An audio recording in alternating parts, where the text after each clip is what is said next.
Hello, hello. How's everyone doing?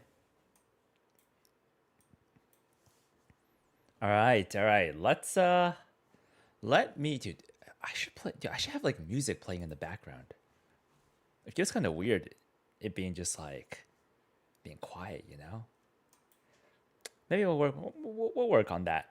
But okay, yeah. How's everyone doing? How are you all doing? Let me pull up the. Why can't I pull up the page? Give me a second, noob streamer here. Boom, boom. There we go. Bang. Okay. But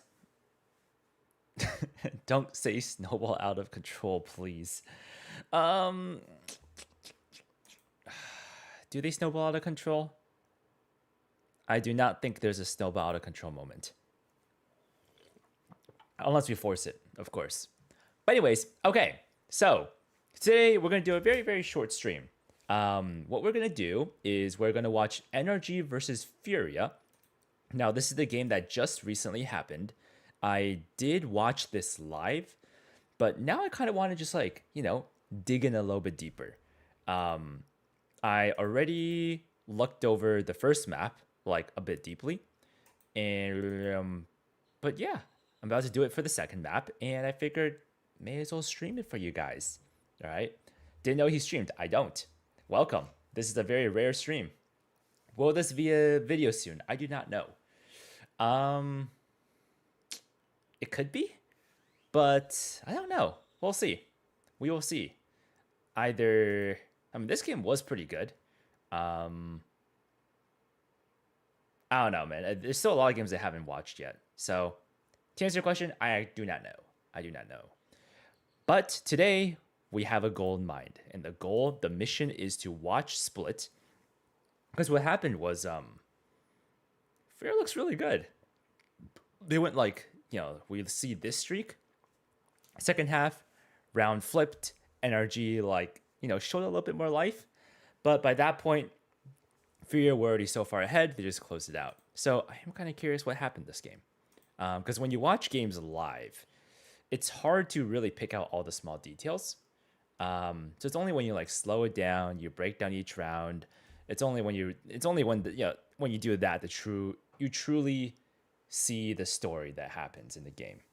So yeah, I figured, may as well do it here with you guys.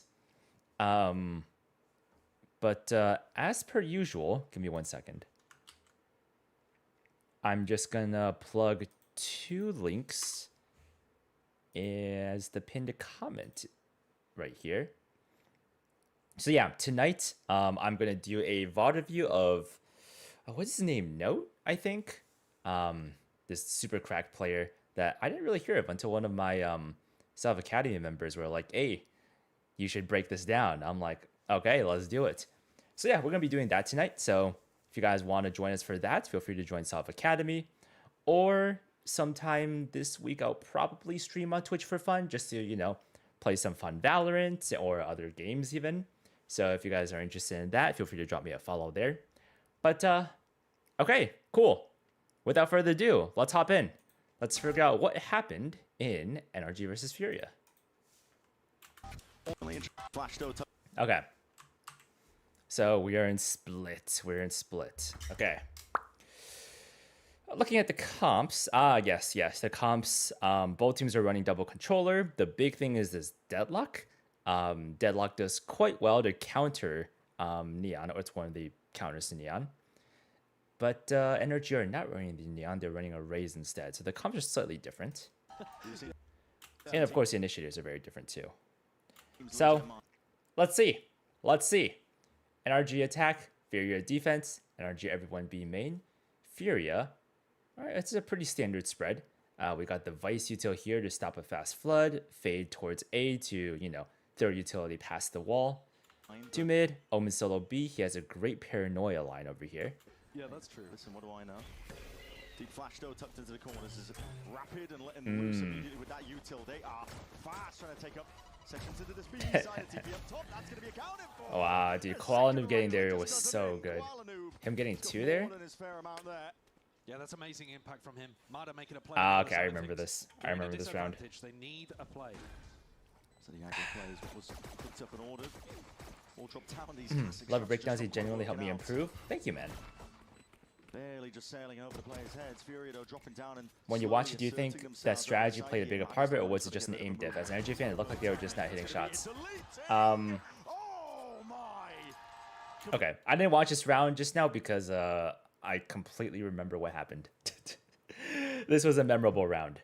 But to answer your question, Flame, when I watched the first map a bit deeper, I feel like it's a little bit of both. Partially was an aim diff. I feel like Furia were just more willing to take fights together. But the way that they're... Okay, there's a lot of like small problems that combine into one, right? So if you looked at Pearl, something I noticed that Furia did really well is they're running this like double duelist comp. So Alum and Koala Noob actually played together really well in the entries. Like their spacing was great. The way they comboed their util together was great. They were just working together really, really well. Versus some other teams who are running also double duelists, sometimes the spacing is off, right? Maybe their entries aren't as coordinated. So that's something I noticed about Furia. It's like their spacing, their fundamentals, the way their entries work together are very, very solid. It's a bit different for NRG because for NRG's Pearl, they only have solo duelists with essentially everyone else playing support. So their whole shtick is like, okay, you know, Mada, you have the weight of the world on you to entry, and you are the only entry. And it's essentially like a crap ton of util to make Mada's entry as successful as possible. But at the end of the day, Mada is going in alone. And then everyone else kind of like bundles up and follows in after. So I just think there are some limitations to this playstyle. But anyways, amongst that, a bunch of other factors too. Fury just looked very, very good. But either way, we're gonna look at Split today though. We're gonna focus up on Split. So let's look at this round a little bit deeper. So I love the way that I love NRG strat here. How to get early B main control, especially if Furia were fighting it. So it's a TP close, because this TP, that means this guy can capitalize off the net. The net, the flash. Keiko peeks out to capitalize. No one's here. All right, let's entry. Keiko pauses for 1 second to wait for Mada to entry in. So that's amazing. Mada goes through. Keiko goes in with the raise. So this is like a great double entry here. As the raise is going forward, we see the Sky Flash left. So this supports the raise. So you can tell that like this entry from NRG is very, very drilled. And it's looking really nice. Now, Koala Noob, you know, he's the B anchor. So all he did was he smoked the choke, blinded to delay. Notice how he blinds a bit. He doesn't blind into the choke. He blinds in front of it because he knows that they're going to be out already. So boom. And then Koala Noob was like, all right, my teammate's Heaven. I can like, if I take a quick peek on the left, a quick timing, this is a good way for my teammate to follow up with me. Now, his teammate wasn't actually with him yet, so he's kind of alone. But it's great. He doesn't really commit to it. He sees Keiko TP, so he just preempts the TP, of course. Now, during this time, Mada also knows that Koala Noob's here, so he nades. So Koala Noob does get a pick, but he's forced to swing out because of the nade to his right into two players of NRG. So I think, honestly, it was huge for Koala Noob to get to get two here. I mean, dude, swinging out here, right-clicking once, crazy. I think Keiko could probably like hesitated, waited a second before swinging out. I think he swung out a little bit early. But it's hard to tell, right? It's like a split-second decision. Like you're getting beamed, you know, you're in the smoke. You're like, oh crap, what's going on? Yeah, I mean, like he's getting swarmed from Heaven too, right? So he probably hears footsteps Heaven. So he's like, shit, I need to get out. So unfortunately, like his teammates aren't here to capitalize off this play. So he does die. But yeah, it's like that slight mistiming, right? Like if Keiko had just waited for like an extra half a second, maybe even like an extra second, Koala Noob might have only gotten one, right? But because the timing was slightly off, Koala Noob is a very, very good character. What the fuck? A really good player. Actually, I remember back then when he used to be like a Jet one trick. He was so good at Jet. So I mean, dude, that's the thing. You put a duelist player on a support, and like they can make plays, dude. What's up, Zay?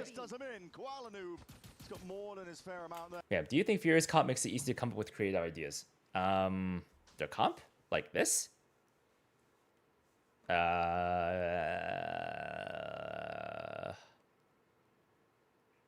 It depends on your definition of creative ideas. My first instinct is like, no, I guess. I mean, what's the most you can do with this comp? Neon runs it in with a Fade Prowler, maybe with a Fade Eye, with an Omen Blind, maybe Vice Flash, maybe? I don't know. Yeah, that's Why are the right clicks so insane with the classic? Because, oh my god, hot take, they have good aim. Actually, hot take.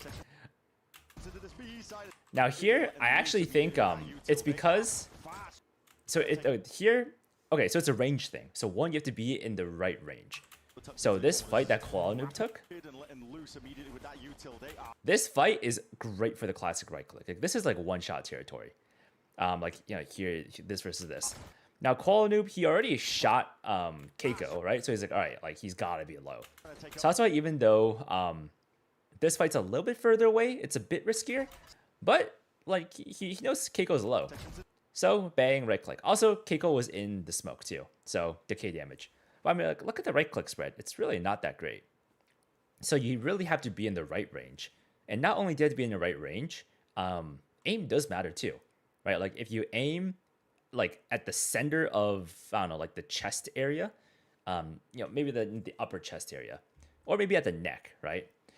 That's how you maximize, I mean, you know, it's obvious, but that's how you maximize the percentage that all your bullets will actually land on the enemy.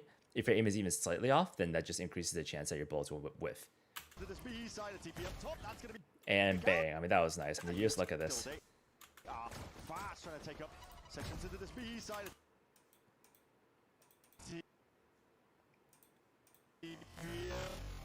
Bang.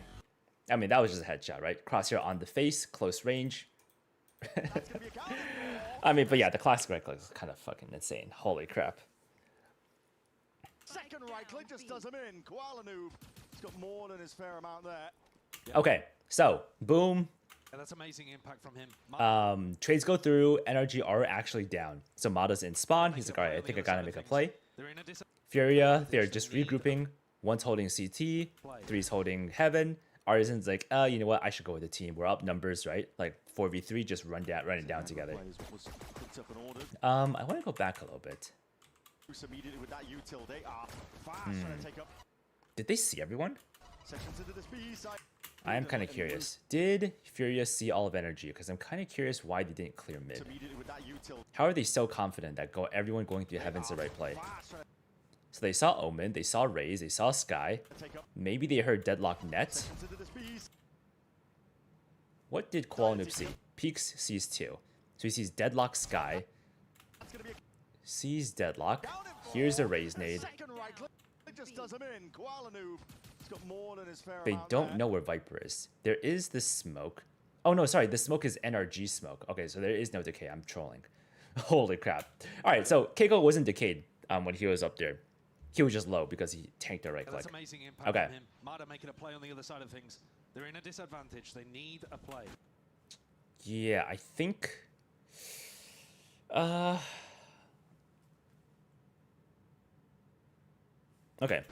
From him.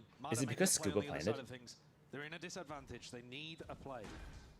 No, but Artisan started going up even before Scuba finished the plant.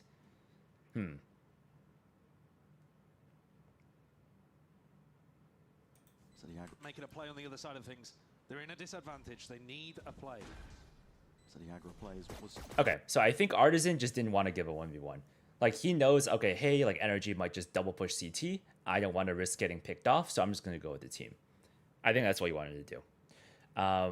They are not afraid of a mid lurk whatsoever, so I'm kind of curious whether that is an oversight or if that's like an anti-strat. Like, they've studied NRG's VODs and they're like, okay, they rarely lurk on pistol, so we don't need to clear mid, you know? Like, Neon going across, seeing nothing mid is enough. Okay, and yeah, also NRG blocking off CT, making it seem like no one's ahead of the wall is pretty dang nice. And these NRG players are just trying to stall as Mata gets a timing for the flank. Nice shots from Brock. Okay, no, they are aware. Okay, so Artisan is aware. So he's aware that there could be a light player mid, but instead of pushing CT by himself, he's just holding for the flank. I mean, just great shots from Mata. Fantastic shots from Mata. And it's also great that that the energy players on site also weren't scared to like fight a little bit, because if the energy players on site just hide, so you'll see this a lot of time in like ranked games. At least for me, I've seen these a lot in my ranked games where in a scenario like this, the flanker is just gonna be like, I have a timing, guys, just don't peek, don't peek, don't peek. But the problem with not peeking is, like, I get it, like he doesn't want the players on site to die because he's the win con, but at the same time the guys on site have to make noise. Like they have to draw attention away from the flank, otherwise the flank becomes too obvious, right? Because like, imagine if these four are up here and they come out, they don't see anyone peeking, they wait a few seconds, no one peeks, they fire a few shots, they they run a little bit, they're up numbers but no one's peeking. Then it's pretty obvious that someone's either flanking from CT or flanking from mid, right? But because Brock is like jiggling, he's peeking, he's shooting a few shots, he's like willing to fight, he's willing to make noise. The eye gets broken, so Furio's like, okay, like someone's on site, like they're fighting. Okay. Just sailing over the players' heads. Fury dropping down and slowly asserting themselves over the side here. And Mata's the one who's got to get a bit of a move on. It's found a perfect timing. That's going to be and it's just beautiful shots from Mata. And then bang, the pinch. That's nice. I wonder what the comms were. Because something that I find interesting is Brock. Like, this man is doing God's work, right? He wall CT. He knows no one's there. The wall CT masks the fact that Mata is flanking. He's jiggling heaven. He's pre-firing here. He's breaking the eye. The man's peeking again, isolating a 1v1 with this one-way, which is really nice, dude. This smoke is really nice. Holy crap. A one-way? Boom, like getting some damage on the one-way. Like, this guy is doing everything, and Scuba's just like tucked in. Now, so I am kind of curious what the comms were like. Like, were they like, was Scuba like, yo, they don't know I'm here, I'm just gonna hide? Like, that could be it. That could genuinely be it. Because Scuba has not shown at all. Aside from tossing the smoke lineup, which is usually done from B main, he has not shown at all. So, him hiding is actually not bad at all, because it threatens the mid lurk.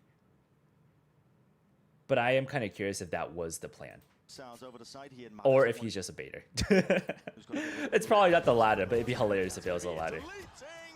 But yeah, and then off Mata's contact, these two just double swing pillar, and then bang, it's nice crossfire. Okay, cool. Basically, a giant flank from Mata saves a round. Koala Noob did great to get 2, like literally like 1v5.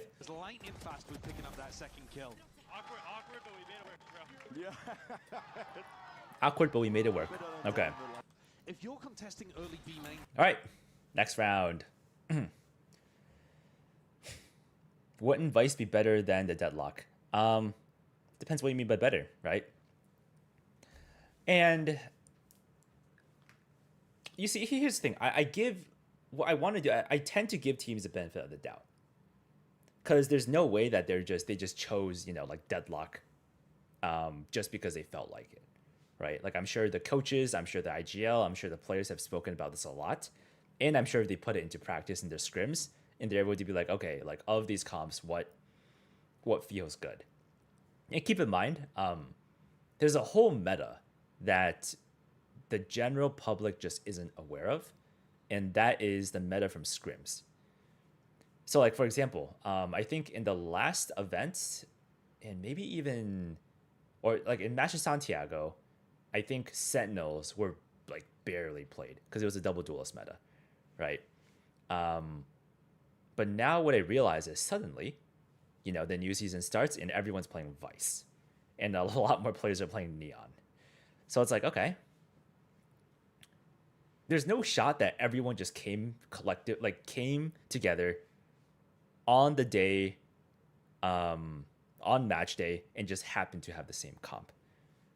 Right? Yeah, there's no shot. It's because they've been scrimming each other. And they're like, everyone's testing out what's the best.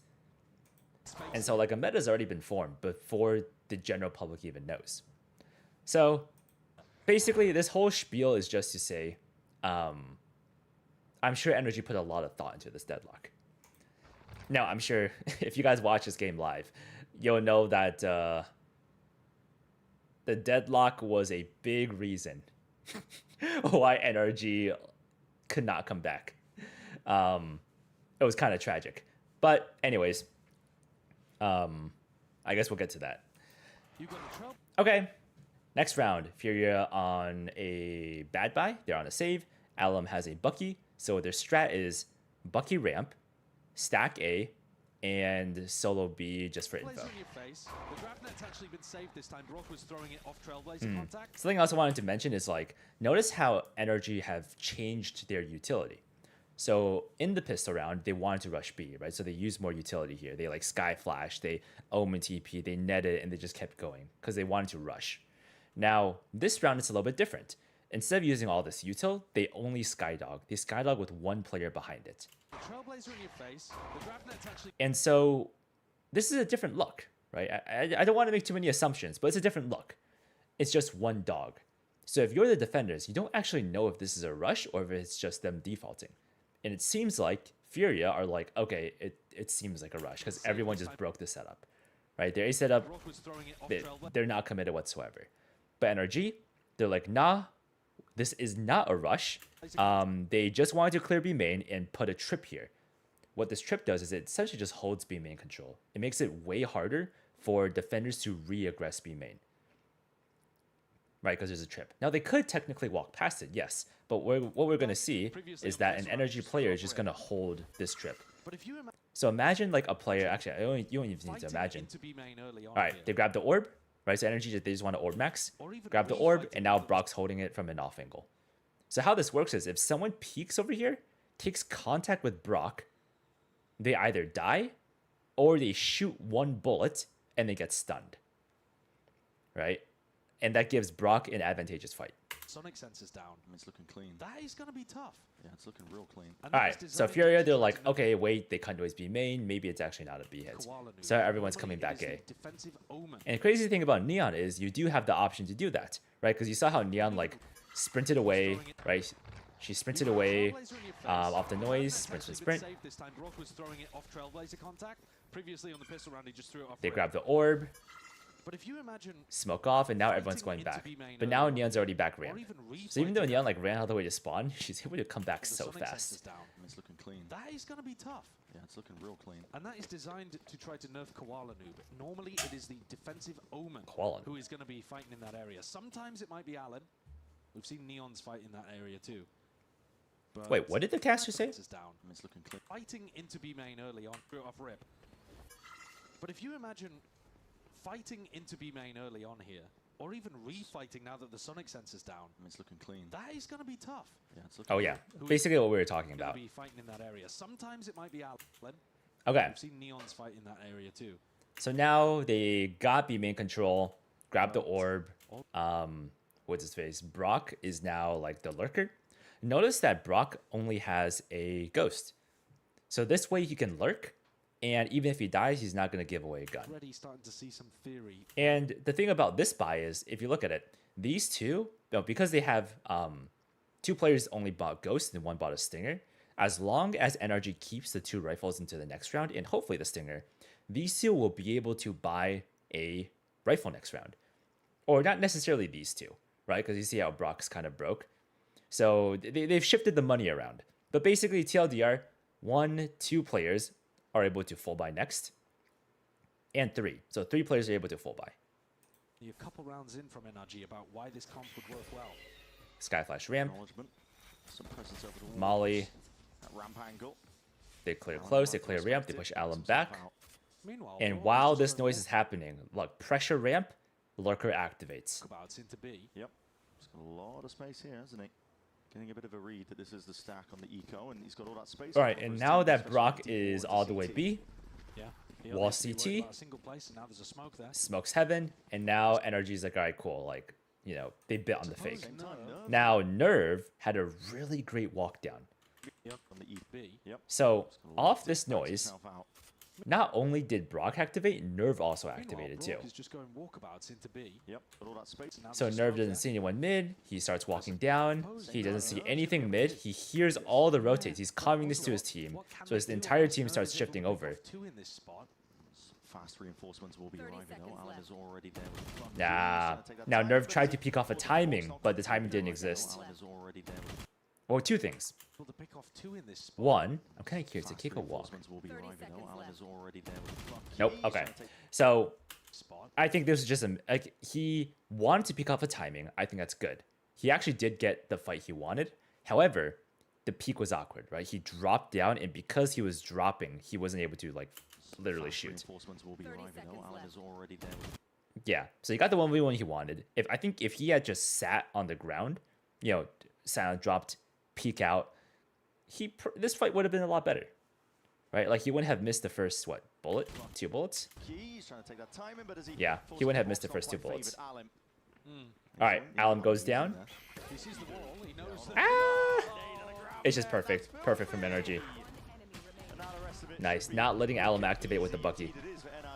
All right, and NRG keeps 4 players alive, so they're able to keep the 2 rifles. They're able to get a Bucky On the too, defense side as well, and you their can see stinger. exactly how this would work. And now they're gonna have a really Defensively, nice full buy. Deadlock seems like a great 2, but So yeah, so far this is a great round from NRG. we've been talking about Vice being a nice counter to Neon too, But as we know, this is where everything ends. crazy to see how that grab net would be. Just very perfect grab nets, nade. They calmed that they heard Alum drop down the pillar, and so they just freaking util dumped them. All right, now Energy's bonus, a great bonus buy. Furia, Alum's got a judge, 4 rifles. So this is the thing that Neon can do. Neon can buy a Bucky. She can force a Bucky and not be afraid of not being able to buy a rifle because you can just buy a judge. And on split, it's actually so good. Wait, is this the round? Oh my god. All right, let's watch the round. Making that reaction about maybe he died towards the end of the round. He's 1 away from getting his showstopper online. Could be looking for a chance to get it now with that rifle in his hands. Here it is. It's a refire occurring. Alim, he's just sending it now. Not going to be swayed by the conditioning from earlier. Well, this time Brock didn't actually get a sonic sensor down. All right, let's watch the round before we break it down. Hi, I'm big fan. Thank you, man. Appreciate you. Keep playing slow. No, we're gonna go prim. We're gonna go prim. One more top ramp. I really. There's 2 here. 2A, 2A, 2A, guys. I hear you. I'm gonna come in. I'm gonna go. No, stay. I'm messing in the corner here. Alright, I ramp. You guys gonna with the rope? Yeah. Okay. Flashing. I will flash heaven when you guys get here for info. Do you want me to go heaven with them, Ethan? Yeah, you should. You should. We should all 4. Yeah. We should. I'm gonna flash ramp right now. Group up, good spacing, and we win this round. Just trade out Top together. ramp. Straight out. I hear you. We're going 4, bro. Wait out. Wall down. Wall down, guys. Wall down. Let's do this. I I'm have gonna walk up. Gio, walk up. Yeah, 3. Walk up my side. Walk up my side. I think it's I'm gonna tag. white peek. Ready? I think it's tag. Wait. 3, 2. We have to go. We have to go here. Wall's here. Wall's here. 3, 2, 1. You guys in 3, 2, 1. Bending the wall. Come scoot. Okay, wait. Standing on it. Stand on it, Gio. Yeah, these are good Flash comps. right for you guys. They want me off, hey man. Want me off. Wait now, boys. Wait now. We're good. They I'm thorny nading behind. elbow. Gio's gonna blind elbow. Gio's gonna blind elbow. Nade map. 2, Wait. Net bomb, Gio. Naded. One outside. Nothing out. Elbow in the smoke. Together, guys. Together. You can plan. I got you. Two side. I'm holding left. Could be Back heaven. spare Could be heaven, guys. Last player standing. Spike down A. Keep it out. 10 seconds left. You're gonna re-walk him. Oh, 1 2. Neon had judge. Yeah, no time. Saves the gun. Okay. Bro, screw you guys. You can't catch him. That is a massive play from All right. over towards All right. Let's go back. Okay. So this is a pretty funny round. Let's see what happened. So Vice utility, a little bit deeper.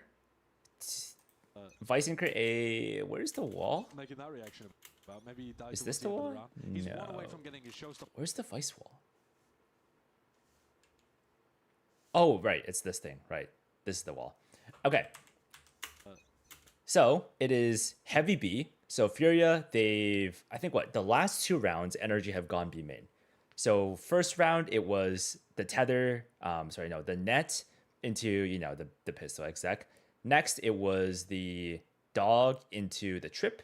And so now Fury is like, okay, well, if NRG are going to keep abusing our B main, we're going to punish them for it. And so they're here, they're ready to punish like NRG if they want to grab the orb again.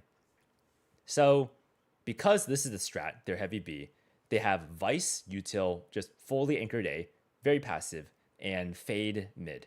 And I believe there's probably a Viper orb somewhere over here to help the Fade. So it's a set play from Furia. You know, they have a read. They're like, hey, we think NRG are going to go B main. Let's set up a trap. Making that reaction. NRG, they changed up their game plan. They're doing a wide default. They're seeing what's up. Maybe he died towards the end of the round. They don't know where they're going to end yet. Away from getting So his Mana showstopper jump online. peeks, spots one vent. So he's like, hey, there's one vent. EU tries to fire a little bit. He tries to show a little bit of presence. I think if you're EU, the reason why he's faking noise is because he wants to draw attention away from the mains, right?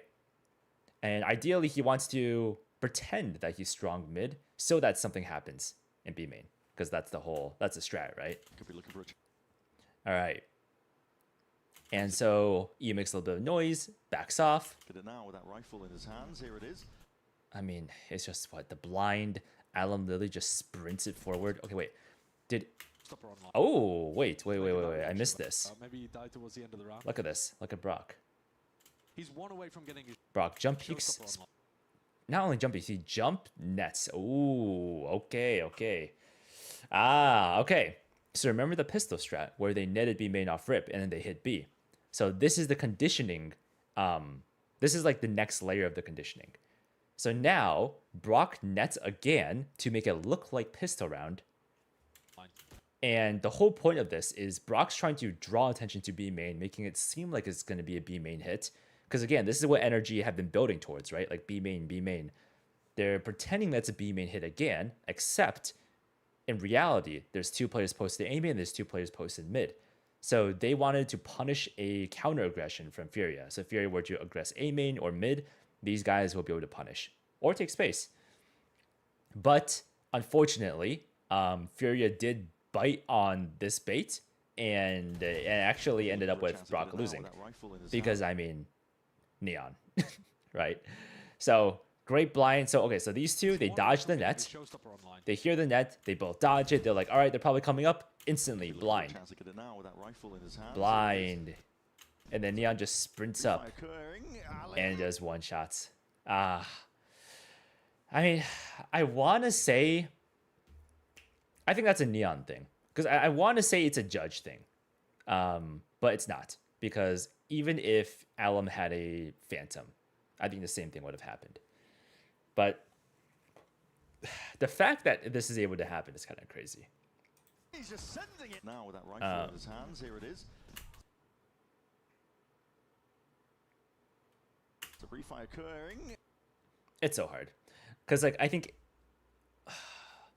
if Brock calms, hey, I'm getting push being made, Looking for a chance to get it two now things with could that rifle happen. in And his a hands. decision has to be made in, like, a split second, right? Either these mid guys immediately, like, knife out, run B main to help, or they double aggress mid. Here it is. One of the two. Now, knowing Brock, he's not like a super like loud vocal person. So he's not like, B main, they're pushing B main, they're pushing B main. I think if he had that kind of panic in his noise, maybe one of the mid players would like immediately pivot and like come help and maybe get the trade. But he probably just calmed like, they're blinding B main. And these two are like, oh, okay, if they're aggressing B main, then we should take space mid. So that's exactly what happens, right? So Mata starts walking up, Keiko smokes male, these two start walking up mid, and unfortunately, that means Brock is alone and gets one tapped. Okay, but that's not bad. So now NRG knows, okay, Omen B main and Neon B main. From earlier. Well, this time Brock didn't actually get a sonic sensor down. So immediately off this death, you see how the rest of NRG activates. Because they're like, all right, well, we just gave up all of B main and B lobby. Like, something has to happen.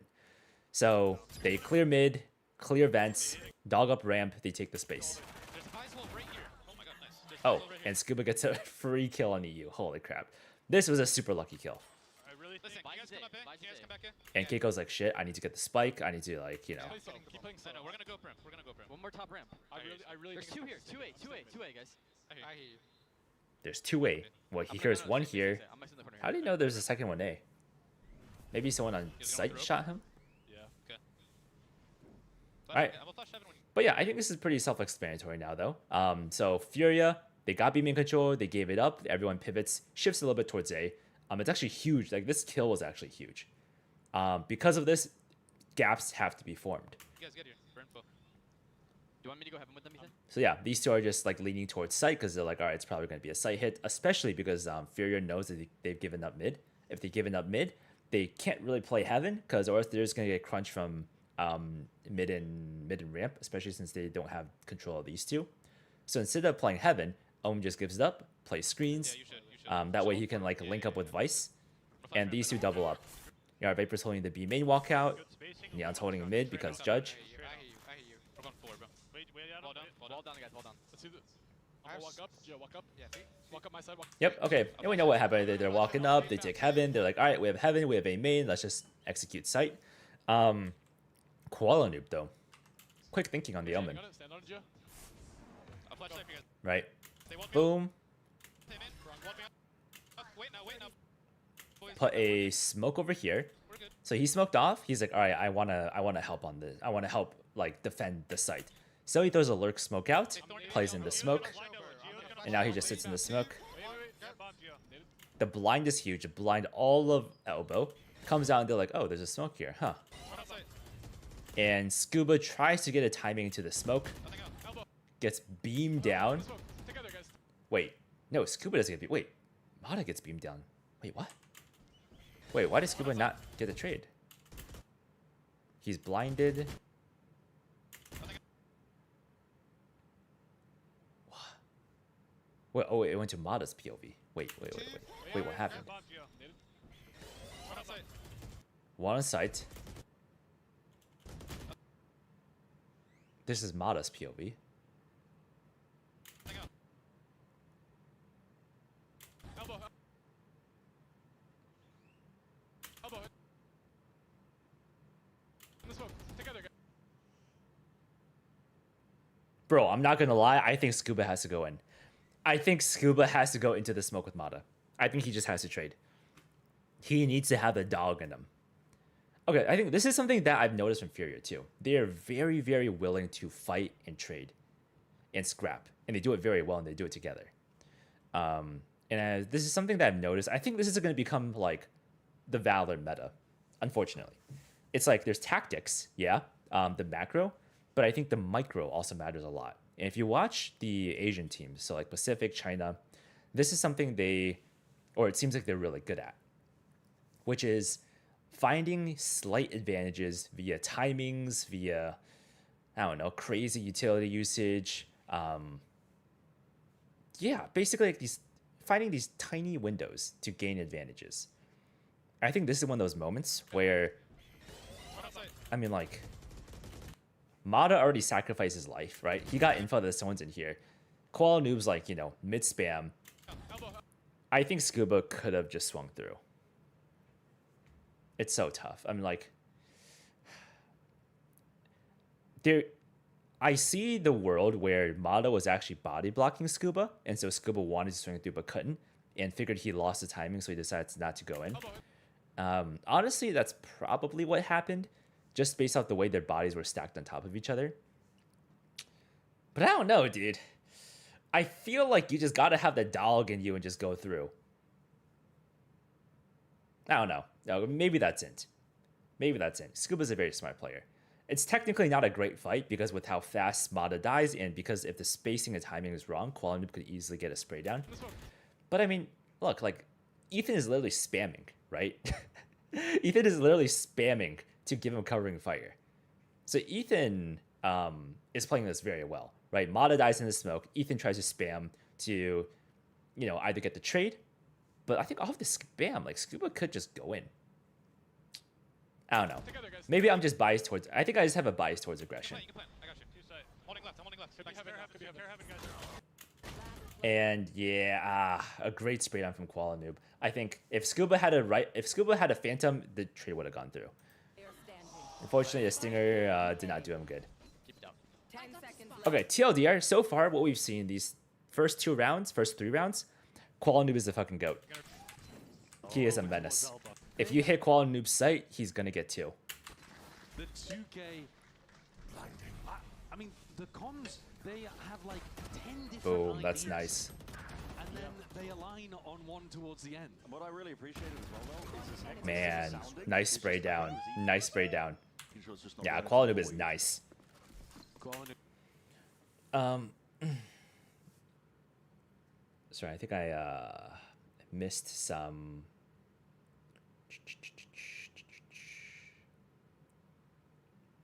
Dude, oh my god, I'm such a noob streamer. I'm like, I'm looking through your messages and I'm like, I'm starting to forget which ones I already responded to. I think Brock should have placed a sensor. I agree. I think in hindsight, that is absolutely right. And I think if Brock reviews this gameplay, he's going to be like, okay, next time this happens, I'm just going to hop away. I'm just going to literally take a sensor out while be hopping away, place a sensor, tuck back in. So I think that's one. And I think number 2, maybe like if NRG were to talk and they're like, okay, like if they want to be a bit more vocal, they could be like, hey, all right, we can just take more space mid or something. Either that or we need to help Brock. I don't know what conclusion they're going to come up with, but there's going to be adjustments for sure. But TLDR, I think you're right. Brock placing a sensor maybe would have saved them, but I think in the moment it's kind of hard to know, right? Because usually this blind play won't get any value. It just stops aggression. It doesn't actually result in kills, right? Let me go to Valor Plant. Valor Plant.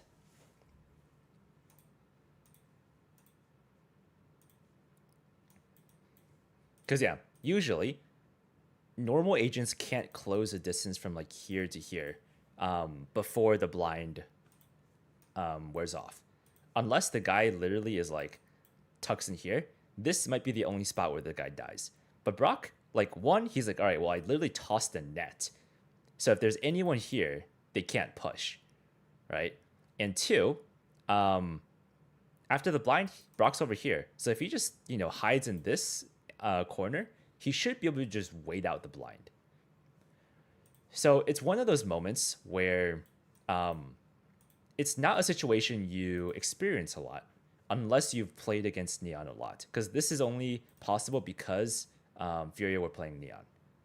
Like even Jet can't make this play, right? Jet can dash forward, but as long as a guy like, tucks into this corner, he can wait out the blind. So this is purely a play that's only possible because of Neon. So it's just one of those things where it's like, oh shoot, like I didn't know this was possible. Okay, now I just need to download it into my mind so that I know it's possible now, and I'm going to be aware of the timing. Making the round when they play that, they might have been able to play. But Heaven with one holding. anyways, now both teams are on full buys. The fight into him. Both teams are on full buys. So let's see what happens next. Sprays down 2. Molly's to stop the initial push. Sky Flash. Where's the Sky Flash? Or actually, let's just watch the round first. Sprays down 2. Okay, Sky Flash mid Snake gets this 1. time over towards B main instead of the grab. I'm kind of curious. Wait, Heaven did with the one smoke holding. come up? Decided to take the fight into him and he sprays down 2.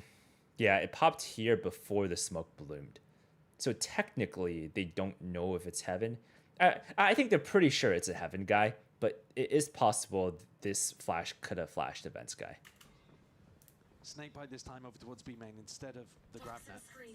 Okay, smoke vents, smoke here at the Yeah, that's, I don't know if you want to be going into that. the wall. Is what I'm humming about. You might be able to break it with a showstopper now to try and follow up onto it. Just catching onto the heels, but a shot goes wide. And the rocket straight Boom. with it. Ethan Nice. now willing to apply a bit of that brute force pressure now.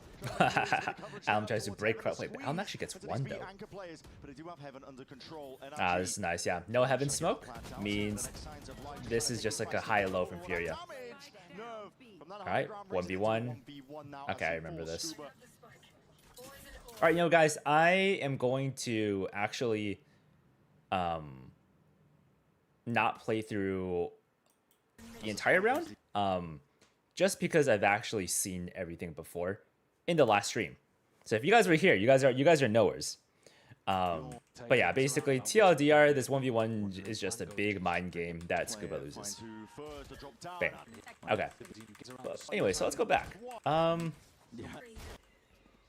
holding decided to take the fight into him, and he sprays down 2. A net. Snakebite this. There is a net. Net vents. Okay, so it's smoke vents, flash mail, flash gets something. Okay, guys, there's one mail. Careful, it could be a neon. Time over towards B main Let's go instead up. of- Net vents. So this vents guy can't do anything. I think it's because NRG calmed that last round EU was jump spotting from vents. Okay, so mid pressure plus B main pressure at the same time. So there's like 2 layers of pressure. Ah, interesting.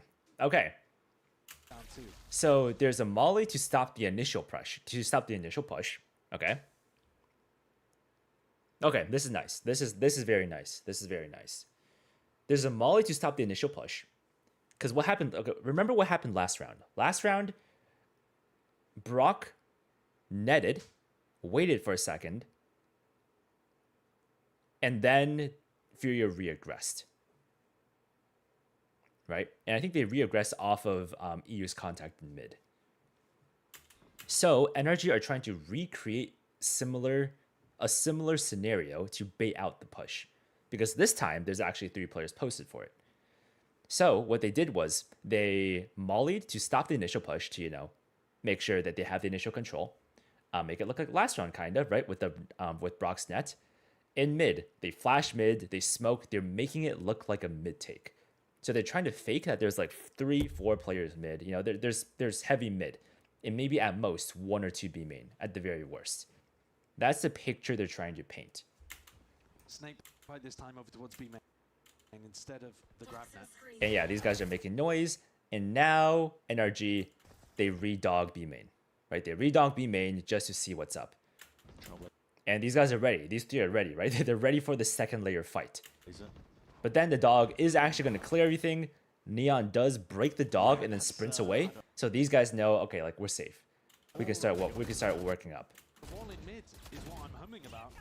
So yeah, it looks like just a pretty solid B split. Now the only problem is because it took a second, Furia actually are grouped up towards B. Yeah. Unfortunately, the Raze rocket misses. I think Mata. I'm humming about. I think that's fine. I think it's fine. The wall in mid is what I want to say maybe he could have just held it and just scaled up a bit more. But I mean, if you're Mata, you see this on your screen. I think you probably will just aim at the ground over here and just hopefully you get the kill. But unfortunately, Nerve just strafes right way quicker than expected. And the rocket missed. He missed the ledge. So the the rocket missed the ledge and went against this back wall. So it didn't even tickle Nerve. humming about. Yeah, oh, look at this, dude. Look at this. If he aimed it a little bit lower, you could tell he was trying to aim at the ground, right? But it's just slightly off, a slight whiff. Look at that. He was trying to aim like right here. So it would catch Nerve on the rafters. But it misses and Nerve doesn't take any damage. Are you live on Twitch also? I am not. The current plan is to do these analysis and watch party type streams on YouTube, since that's what you guys know me for, and do just more casual gameplay on Twitch. However, I think I do want to multi-stream though. So I think soon. And what do you think? If I were to also stream on Twitch, would you prefer to watch on Twitch? I know personally, like when I think of streaming, I think of Twitch. So I do eventually want to. If I were to stream, I eventually do want to do more streams on Twitch. But I don't know. My mind's kind of cooked. I prefer to go on Twitch from my side. Okay, so we're thinking the same thing. Yeah, I think I will probably I'm going to try multi-streaming. But I think since I'm pretty new to streams, I want to like get my footing first. So I think we're going to take it in steps, right? We're going to start off with doing these analysis and watch party type streams on YouTube, since again, that's where you guys are. And then if I were to play some Valorant and you guys want to like watch me in my games, I'm going to do that on Twitch. It's just going to be like me gaming, chilling with you guys. And then as time goes on, I'll probably eventually start multi-streaming. And dude, I think if I were to multi-stream, I'd probably only multi-stream this analysis and watch party type content. I think for my casual gameplay stuff, I probably won't stream it on YouTube. Since, you know, you guys who are only here for the analysis is probably just going to be like, I don't care about this, you know, this guy just playing casual games. Where can I have your Twitch link? I should have pinned it in the description. Do you see the pinned comment in the description? Is it even worth it? Like, it's either in the description of the video or pinned or pinned comment in the chat. But anyways, what rank are you in Val? I'm currently Immortal. Though, to be honest, I play pretty casually right now. I spend more time actually coaching in Salve Academy and just creating content. So, yeah, that's kind of where my focuses are on right now. Also, Deadlock. I've been playing a lot of Deadlock. Dude, that game is so fun, dude. Wonder Ethan ever gets 3 sky flashes off in a round. The early flash is a good sign. Yeah, that is true with the sky buffs, right? Okay. Anyways, what's going on? Yes, the B split. Boom. Omen blind here. These guys scale up. Oh, dude, this is nice. What is this? This is a defender smoke.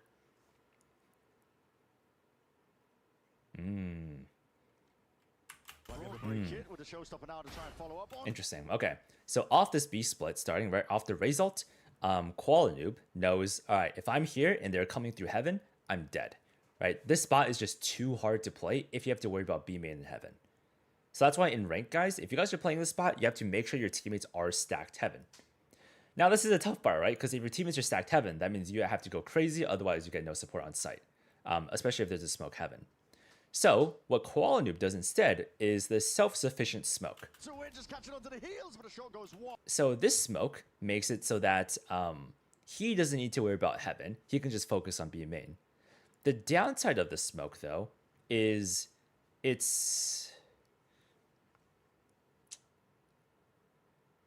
it helps both teams, right? Because if you're NRG and you see this smoke, you're like, oh, okay, cool. Like, we don't need to worry about this bottom angle anymore. We don't need to worry about this timing, and we don't need to worry about rafters. So the only thing they have to worry about is, you know, the initial peek out, you know, maybe the heaven guy can see him through this crack, and maybe a hell guy, like here. But aside from that, this actually helps them scale up onto site. Now, for the heaven players for NRG, this smoke, they prefer that this smoke isn't here, because that way they can have a crossfire with their team. But either way, it makes your job a little bit easier. They know like this angle is not a possibility. And if anyone tries to swing them from close pillar, they can't because they're going to be one-wayed. So, yeah, isn't this a retake smoke? It is. So yeah, this is also a good retake smoke too. So it does a lot. But I think the main reason why Koala Noob threw it is because he doesn't want to worry about heaven. He doesn't want to worry about getting split, so he can focus on B main. And Ethan wins a 1v1. So just great shot from Ethan. How did Alum get 1? What the fuck? Okay, so Koala Noob dies. These two, there's one rafters, one here, one here. So Fury are all grouped up together, right? They're like, all right, we're going to fight this B split together. And then Vice is holding stairs.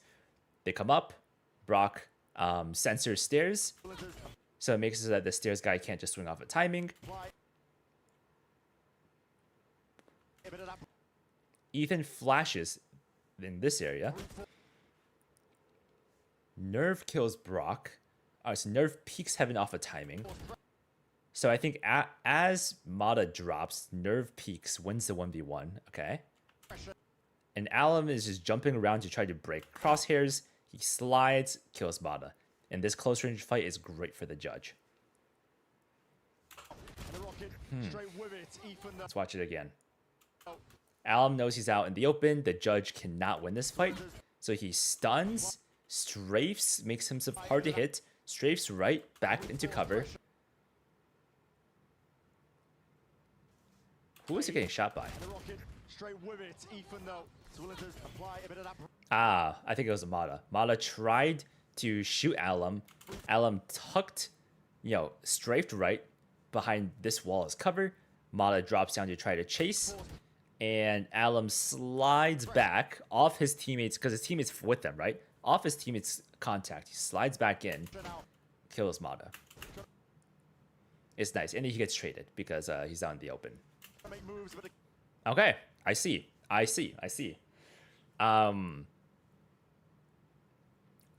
is playing this very well. Like, the split-second decision making is very solid, right? Sees a guy coming out, stuns, strafes to the right. Teammates take contact, strafes back in to help fight. I think that's very, very well played from Alum. And now NRG, they're like, okay, well, there's a one-way here, so there's no point in pushing here. Also, we know that FUR also don't want to peek this angle too, because it's one-way. So all of NRG are funneled to this angle to swing. EU is posted in an off angle. His two teammates are coming out to help him, so they have essentially a high-low. Ethan taps. He realizes, all right, you know what? Like, we don't actually need to force the plant. We don't have to force a plant. It's better to hold the space, make sure they can't kill us. All of NRG swing together. So this is also well done by NRG. They're like, hey, let's all peek left together. All right, 3, 2, 1. Like, well, let's tap the spike and peek. Tap, everyone swings. So now look at this. It's literally a straight line, dude. Oh my god, this is good from both teams. Keiko goes a little bit wide, but yeah, he goes like slightly wide, and maybe this is what made or break this fight. I don't know, but either way, both Viper players go crazy. And then it's a 1v1, and then as we know, time goes by, Scuba plants, and I already broke this down in the last stream.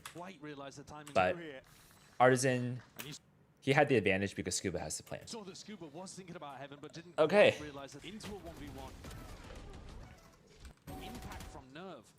I see. Okay, so this round, let me think. TLDR of this round. NRG trying to bait out the B main fight again. Again, there's many layers of conditioning, right? So NRG did this like 2-layer B main take into a decisive B split. These mid players changed up the tempo a little bit. So immediately they made noise mid and took mid off rip. Mata missing his ult was huge. Kind of tragic, but huge. I think, in hindsight, if Mata either didn't shoot the ult and just, kept jumping forward and then maybe, I don't know, shot his ult hell and killed Alum, or if he hit the rafters and chunked Nerve or killed Nerve, that could have just completely shifted around, right? So the fact that all the Raze ult did was get them into heaven, I think it could have gotten more value. But again, like, I think he literally did the best in this scenario. It's just like the aim is slightly off. And Alum played that very, very well. Great split-second decision making. After the skirmish, both teams fought together very well on site. Came down to a 1v1, and then Artisan just won the round. Well, won the 1v1. So yeah, fun round. Very fun round. Next, NRG have to save. These two can afford rifles. I'm sure they did some magic with their econ. But okay, so Koala Noob.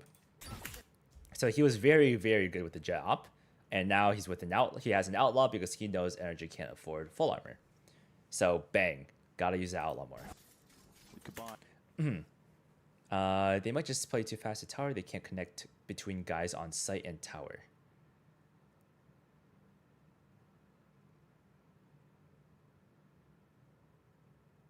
I see what you mean. I think it's partially true, but it's not because of, it wasn't because of NRG's mistake. So if you look over here, this is the timing. I think they connected pretty well. the reason why it looked weird is because of the smoke. So will it just Right, this smoke actually does split up the split. apply a bit of that brute So it's actually kind of a nice smoke to defend against a B split, especially when you're Furia and you have 3 players on this side of the smoke. So these players are able to essentially isolate these Heaven players, and these site players actually, I'm sorry, these B main players can't help because they can't swing through this area because of the smoke. So they have to go the long way around. So not only is this smoke good for Koala Noob himself, it's also great for Furia's current like setup, where they want to fight the mid side of the split first before the B main side of the split. force pressure now, trying to make and So, no, the smoke turned out to be kind of nice. yeah. So yeah, so it's not that they didn't connect the guys like site and tower. It's the fact that this smoke just actually threw a wrench in NRG's plans. Koala Noob. Okay. Buys, they do a two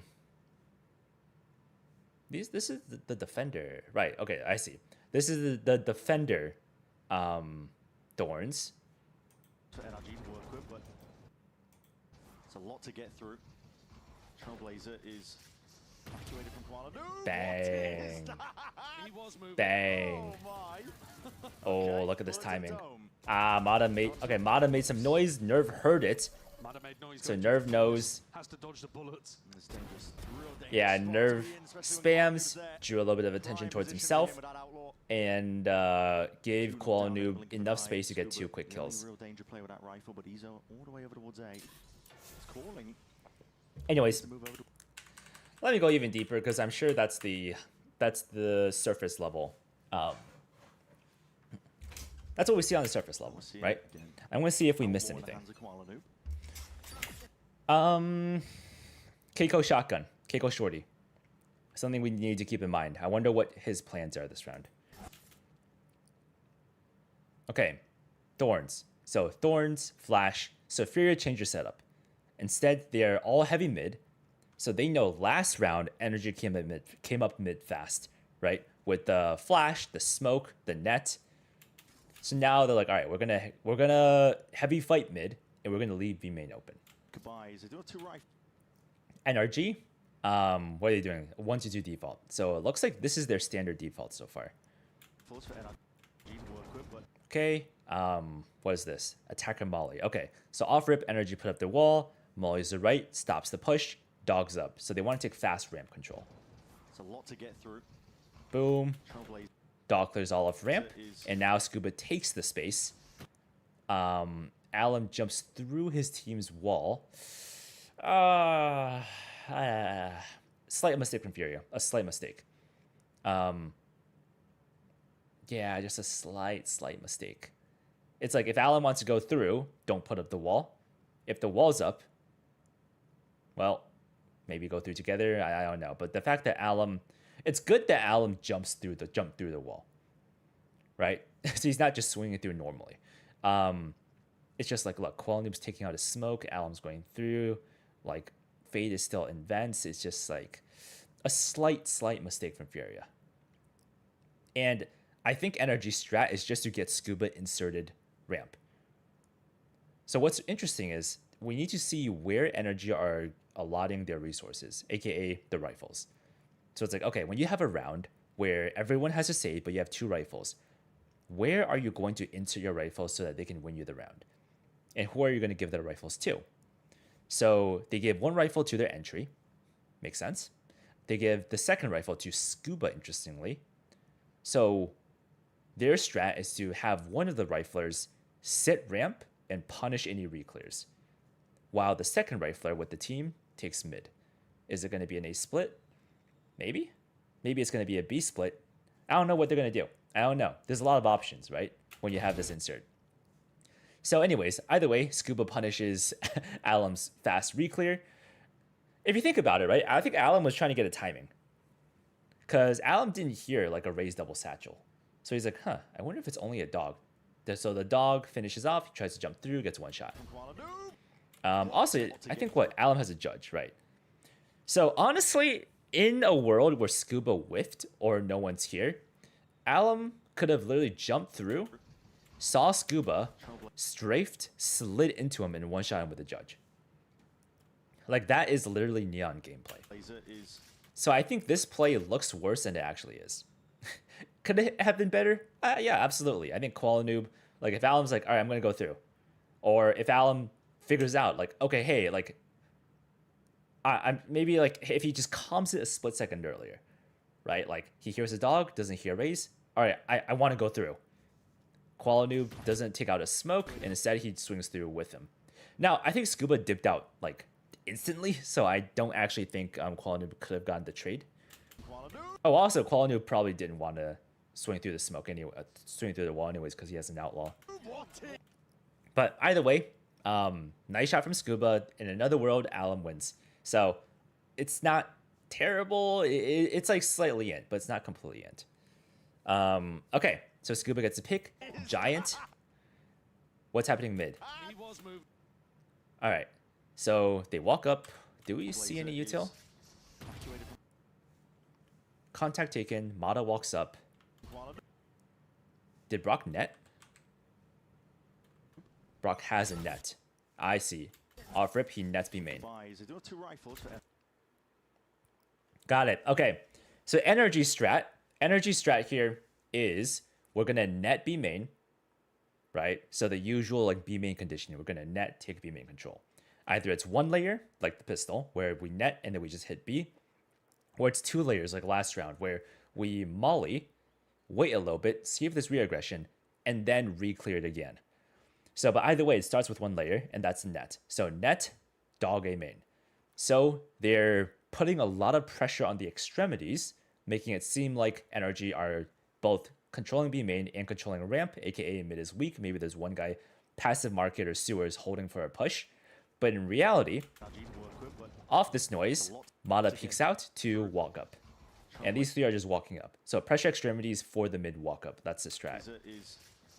And especially here, when Scuba gets a pick, like, this just makes a strat even better. It sells a strat that mid is weak.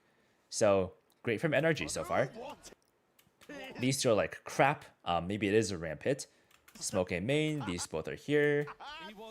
Mata walks up. He tries to get a timing. Great comms or coordination from Furia for Artisan to pop his thorns. I think it's because Nerv is smoked off. If Nerv wasn't smoked off, he wouldn't have called for the thorns. But because he's smoked off, he's like, hey, just pop it. Pops it. Mata wanted to get a timing past the thorns, but unfortunately, he makes 2 steps. Nerv hears that, he's like, oh shit, he's walking through the thorns. Tries to spam a little bit. Mata freezes, he's like, shit, this is a little scary. His teammates on the bottom tried to spam back to try to, like, you know, throw the attention off. But yeah, now, dude, Mata's just getting freaking tagged because of that mistake. And now he's like, okay, I'm gonna take vents now. Yeah, bang.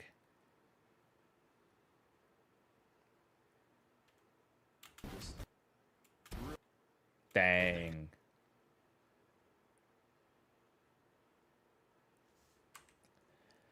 Huh.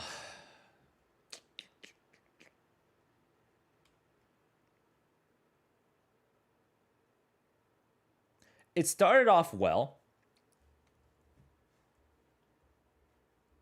and then it fell apart pretty easily. So a couple of questions, right? Did they expect vents to be open?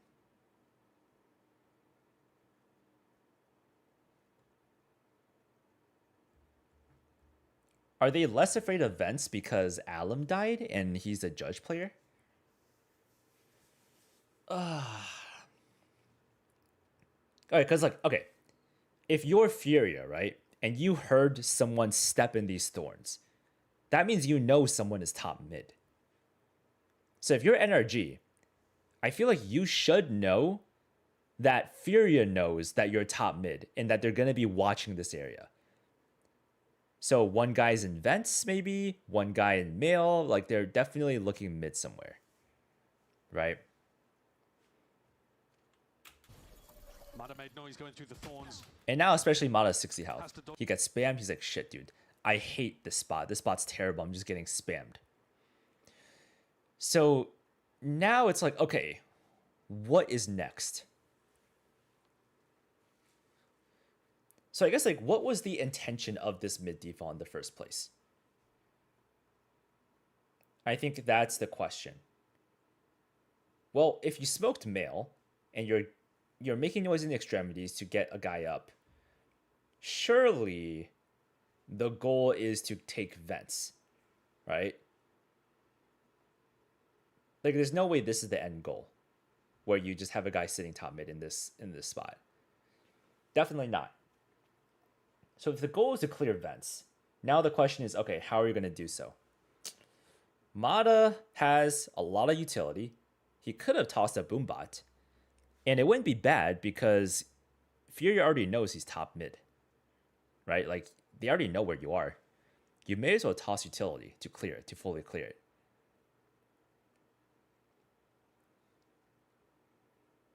So that's one. And number two, my question is, what are these two doing? So how are these two helping with the strat? And the thing I'm most curious about is, Keiko bought a shorty.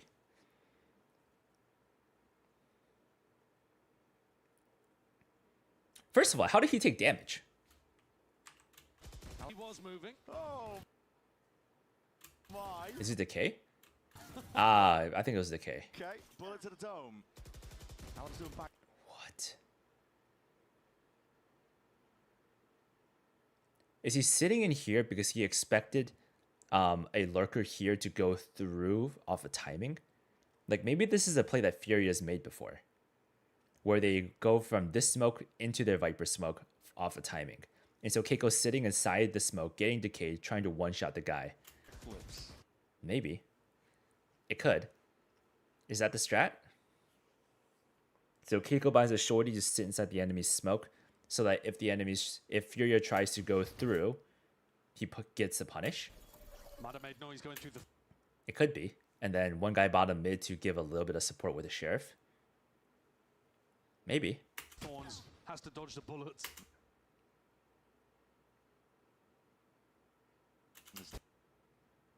I mean, this just looks kind of. It's like, you know, bang, free kill, and is that a knife out? That looks like a knife out. This really does. I'm pretty sure that's a knife out. And maybe he took out a shorty. I mean, a shorty with this fight. And then Brock is like, no, guys, I can't see him. I can't see him. Not wide enough. Spot to be in, especially when And Brock's like, shit. Prime position for him with that outlaw.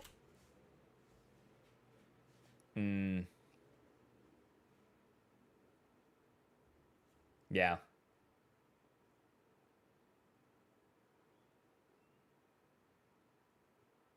I don't know about this. I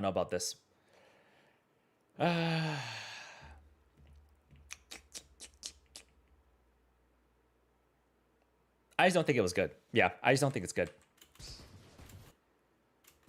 Yeah, I mean, like, this Mada peak, it's like there's no time, there's no advantage in this play right now, right? Like, perhaps at the very start, yeah, you had an advantage because they don't expect you mid, so walking into vents makes sense. You can isolate like a 1v1, yada yada yada. But after they, one, they know you're here. Two, you're weak. I think with those two in mind, something has to change, right? You can't keep the same plan going. If I have to guess, I'm guessing Mada was probably under some pressure because he knows his smoke's about to fade. So he's like, fuck it, I just want to clear vents and then get in and just hold. Yeah, mistake. I think he should just use util. Just straight up, just use util. And then Keiko, like, I think after this first layer, you know, where he goes into the smoke and doesn't get anything, it's like there's no plan B. Right? Like, what like he just peeks out and instantly dies. So it's like, I don't know. It just seems like an all or nothing strat. Right? It must have been a hard read of some sort. Like, oh, we think Furia are going to go into the smoke and like, I don't know, make some kind of play. They don't even have a pop flash, so I don't really know what was going on. Maybe he wanted to punish a Neon that might be going through. I don't know. Anyway, so yeah, this mid is just like nice shots from Koala Noob. He's very brave to I mean, he's not brave, he's just confident, right? He literally has an op that can fire twice. So it's like, okay, well, if we know that there's actually wait. Let's try to replay this round from Koala Noob's POV. So you're starting ramp, you're posted, you see the dog. You back up. Wait, did he fire a shot? Lot to we could buy. Is there 2 rifles for NRG to work with? But boom, boom. Yes, he did. Okay.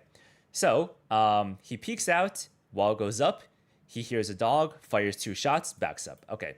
So he knows that NRG knows that Outlaw's ramp. So he wants to reposition. He doesn't want to just stay back here. So he's like, all right, I'm just going to reposition the vents. They won't expect me there. Trailblazer is activated from Koala Noob. What is? Yeah, Alan just wanted to get a timing through the wall. He's like, all right, I'm just going to like slide on them and judge them. Because, you know, this range is great for the judge.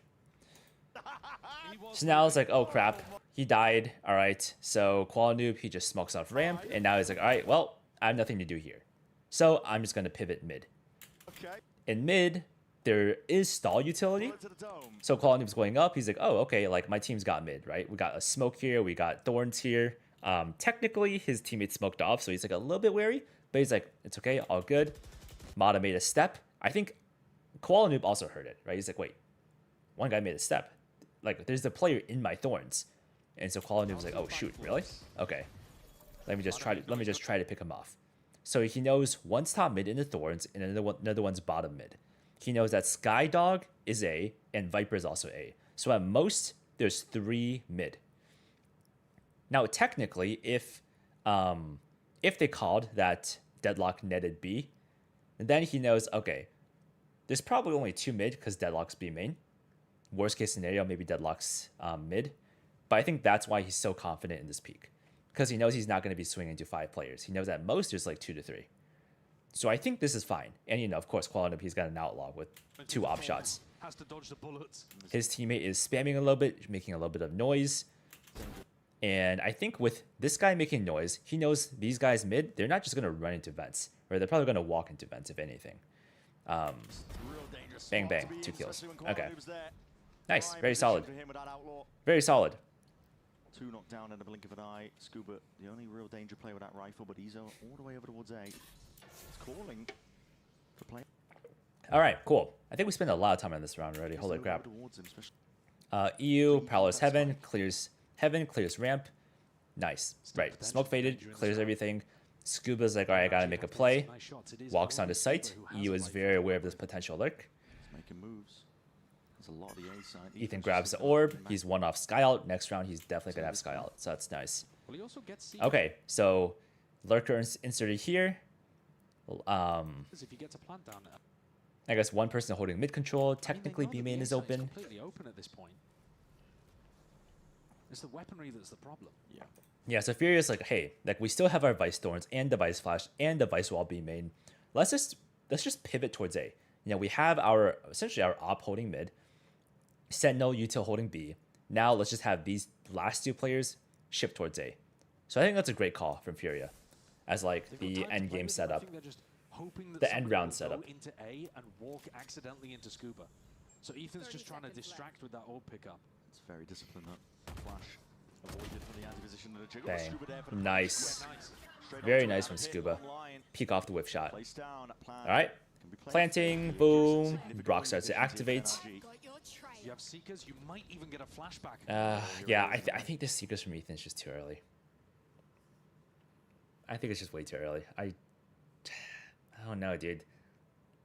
Maybe he wanted to use it because he wants to create a timing for Brock. So Brock is just going W King 4 because he thinks he has a timing. So perhaps this alt is trying to just make noise over here so people focus on the Sky alt instead of this lurker. Foot picked up. Where's It's possible. Brock? Look at this time here. Look at this timing. Artisan turns around at the perfect time. You have Seekers, Look you at that. might Look even at his get a silhouette. flashback. Oh, here it is, and the rifle picked up. Where's Brock found this one? Reclaimed, that's in. What a timing. Oh, here it is, and the rifle picked up. Yeah, dude, like Nerve comes out, Artisan's like, all right, I'm gonna hold ramp, and then he's like, wait a second. I guess technically they could be vents. The man looks, turns around. Wait, that's a guy. This one reclaimed, that's in. Successful. Here it is, I also think like Where's Brock found it?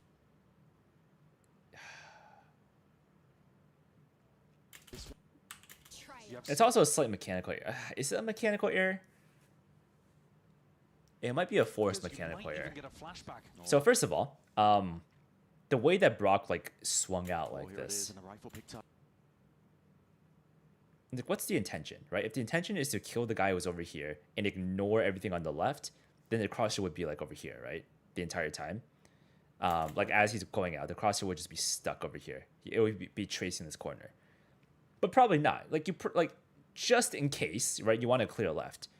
So I think the crosshair should be like, it should be left, but instead the crosshair was just kind of like out in the open over here.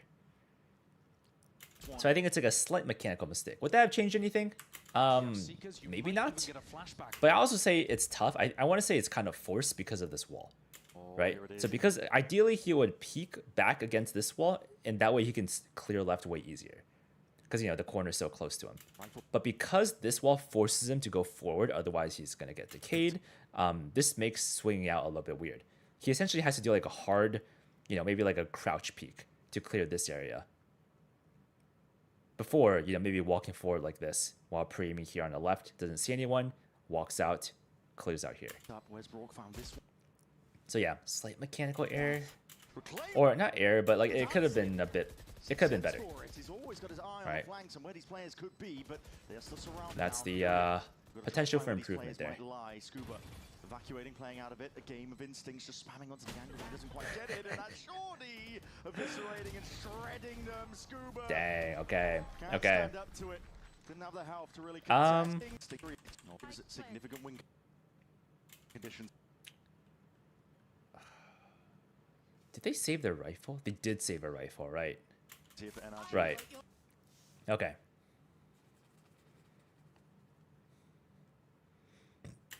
I was gonna say, like, I feel like it sucks that Scuba had a Vandal. I think if he had a Phantom, his chances of winning would have been way higher, because he would have gotten this first kill, and Koala Noob wouldn't have known exactly where to spam because he doesn't have literally tracers to track. But still, I mean, great trade from Koala Noob. Invest ultimates, or they could invest ultimates, I should say, to try and win that one. It still goes the way of Furia. It's really impressive how good the top teams are with Bang. protocols. I think it's something Boom, that's boom. massively improved this year compared to previous years. And the way that they have one player jump in with the shorty, the other one tucked behind outside of vision. Okay, wait. One more thing I want to check before I close out this round. I want to see the retake. How did they clear the Viper ult? Lurker dies. Owen blind. Whooshunk. Okay. Everyone's spamming a little bit. Everyone's reloading a bit. Tries to spam a little bit more. Okay, so always start with spams. Artisan's holding elbow while these two group up. Okay.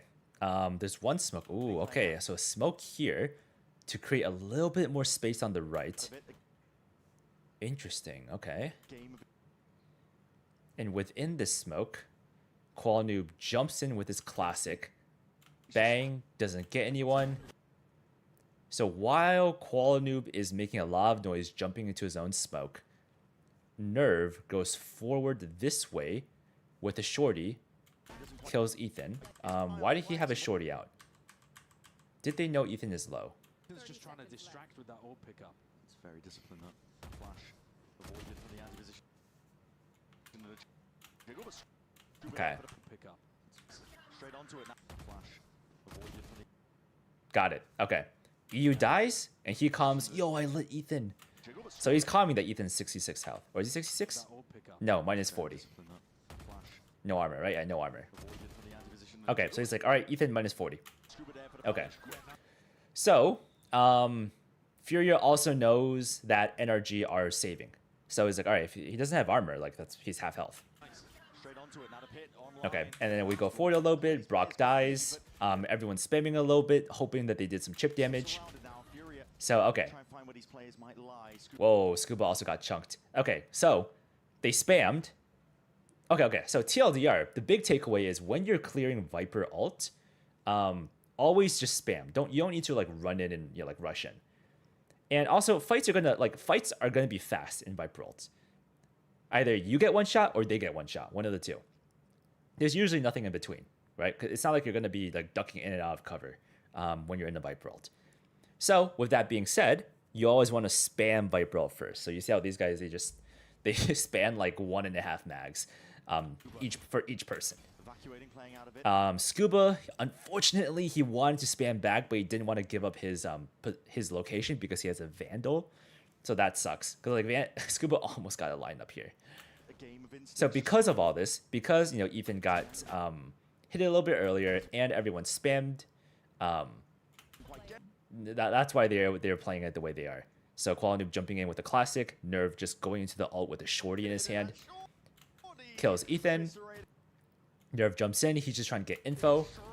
Bang, gets info, and Koala Noob with a great spam to trade. And Arzen slowly working elbow late for the crunch. Alright. Very nice. Very nice. Very nice. What's up, Rusi? Fury are actually not a fluke. They are not a fluke. They're playing very, very well. So this session is just trying to really understand what happened. Dude, honestly, I did not expect myself to go into each round or to spend this much time on each round. So I might only do the first half. Because holy crap, I'm getting a little bit tired. Alright, what's next? NRG of full buy. Outlaw. Ooh. Okay, EUCs. He took a little peek at the economy. NRG can only afford 1 full armor. Wait a second.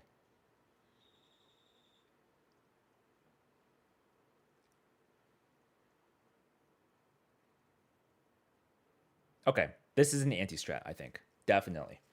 Because NRG have enough to buy full armor, but instead they choose to go half so that they have enough for 1 more full buy afterwards.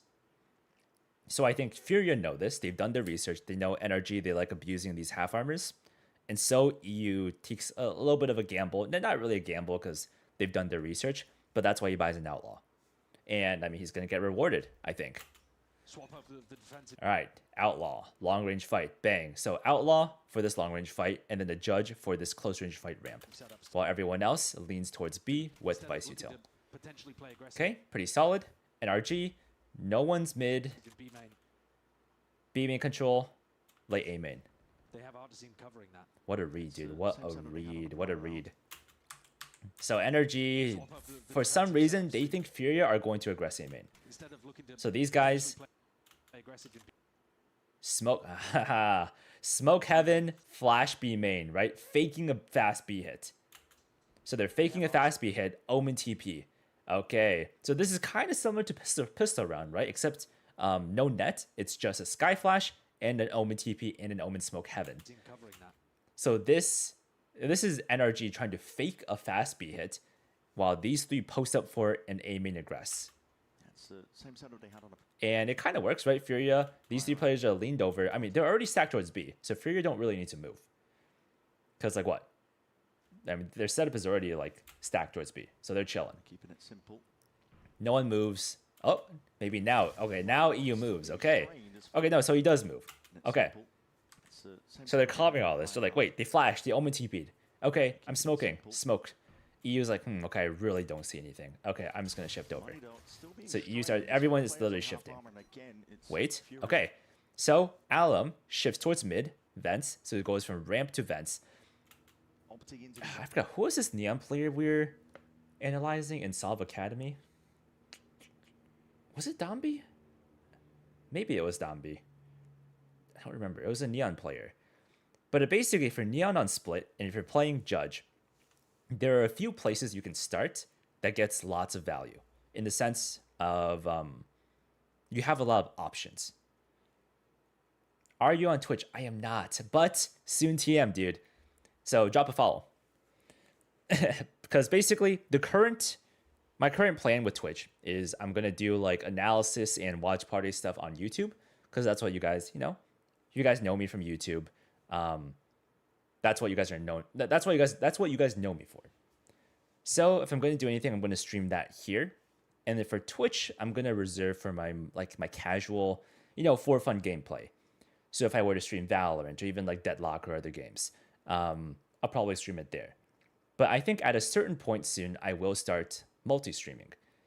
So I think. I just know you for Salve Academy. Hey, let's go. But yeah, at a certain point, I think I will just multi-stream. But maybe not casual gameplay. I think for casual gameplay, maybe that's like either I only stream that on Twitch or maybe if I make like a second YouTube channel or something where I just throw clips in. Maybe I can stream on that. Arisi, you got me with the plug. All right. But anyways, what were we saying? Outlaw buys just trading Right. Okay. So NRG, the way they opened up the round, it actually did get the response they wanted from Furia. So it's a B lean and it's a 2-2-1 now. So It's his turn. NRG have accomplished the mission. Armor, isn't Exactly, there? Yeah. It's the perfect team to outlaw abuse into. What is Kiko doing? Looks like he's trying to like deploy this Viper wall. He has his ult.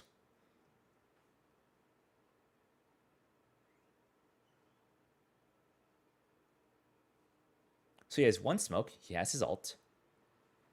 What is the purpose of this position? So technically, he can listen for mid aggression from this spot. So if anyone's running down mid or if they're fighting mid, he can technically hear it. He could technically Omen Alt A. If it gets canceled, he can instantly pivot B for a B lurk or B or mid. And he has the timing that Fury just won't expect. NRG love the light armor. If he expects Fury to aggress B main and like sprint through spawn, if he's sitting here, like he's gonna catch him. So I wonder if this is an anti-strat. I wonder. Abuse into. NRG Okay. love the light armor. Trying to make the most of it. Okay. Both teams trade dogs. Bang. Outlaw, he actually couldn't break it. Wasn't willing to reveal it, but it kind of just Omen gives alt away. sight. Regardless, Flash is avoided for now. One shot fired off, but He cancels. Okay. is strained. Falls under no Bullets pressure. down and slowed as Understandable, well. don't wanna Neon agreed. supplement, but now you're both stuck But still, into like, strained, but it kind of just Did he gives have to away. cancel it? I guess he just wanted to. So what this does is it does clear map. Maps is very, very hard to clear, like as you're scaling up as an attacker. But this ult technically does clear map. So it's like, all right, guys, map is cleared. Nice. This really helps Mata on his entry because now he doesn't need to worry about this angle. He just has to worry about elbow, flower, and I guess maybe hell. Fired off, but he is strained. Bullet tag down and slowed as a result. The Neon stunned. All right, Alum sprints in because he wants to help his team. He's locking down elbow with the judge. One player gets out, one player gets in. I mean, beautiful tether, dude. And what a wall. Avoided for now. One shot fired off, but he is Okay. willing to reveal it, but it kind of just gives it away. Regardless, Flash is We're just avoided gonna for slow it down. now. Cancels. One shot fired off, but he is strained. Wait, isn't there like an Omen tech? What is it? If one of you guys are an Omen player here and you guys have done the research, how does the sound? Okay, I know there's something with the Omen ult where, depending on how far away you are from your ult, it affects what the enemies can hear.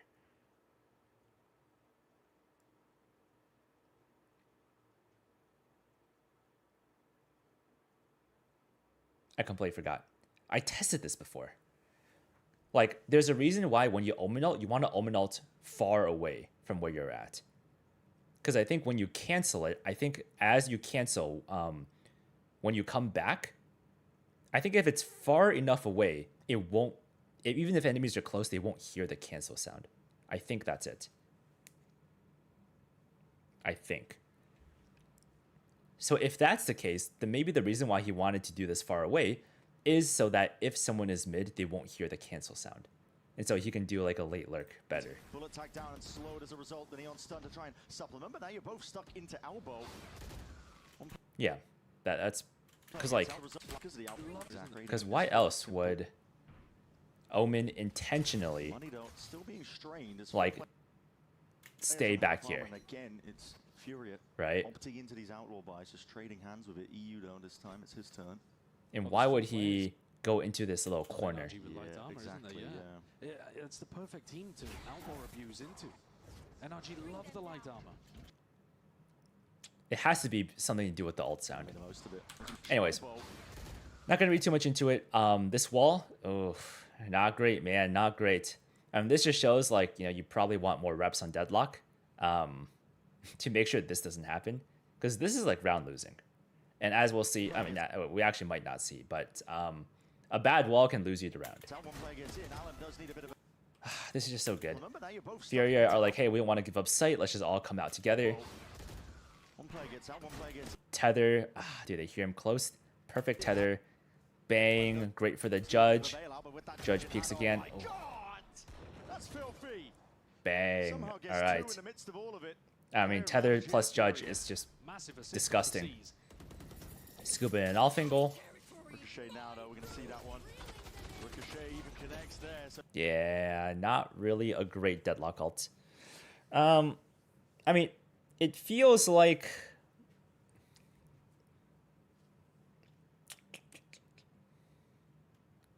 Brock just needs more reps on Deadlock if they're going to bring it out. Because I think, unfortunately, even if you're cooking with an agent, you still need a certain level of like mastery on it to be, to really be effective. Wow, I can't even claim that kill. Because like, yeah, I mean like that ult, not great. This cage ramp, not great. So if that's the case, like, why are you playing the agent? Ready to respond. Or not why are you playing the agent? That's a bit harsh. But it's like, then you are essentially gambling on the fact that the agent is so good, just like, you know, by itself. It's just like such a hard counter to something. Maybe it's just such a hard counter to Neon that it's worth it, even if you don't have like high level of mastery. I think it's similar to Yoru, right? Like Yoru was hard to play. But if you have a ton of hours on Yoru, you can literally carry games. I think it's the same thing with Neon, which is why it took so long for pros to pick up Yoru. And now it feels like, after seeing Dambi especially, pros are like, yo, like we gotta freaking learn Neon. Like we gotta spam Neon in player because, you know, she's just, Neon is the way. Especially with Yoru and Waylay nerfs. But yeah, I'm not really too happy about Brock's Deadlock. I like that they're cooking. I just think he just needs like a lot more reps on it. Bang.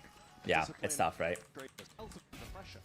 Hits just sets up Allen for a 2K in a spot where he really was the player under pressure. He's in him. Yeah. Okay, anyways. What else?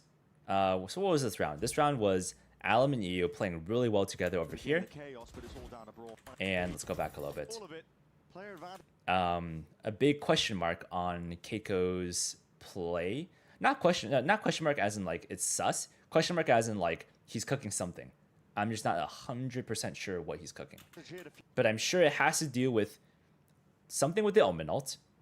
And okay, let's be honest, probably has to do with him listening for lurks or flanks. Probably. I think that's it. Him listening for a fast flank, and you know, fast flank did come. And 2, probably being far away from his ult so that if he does cancel, I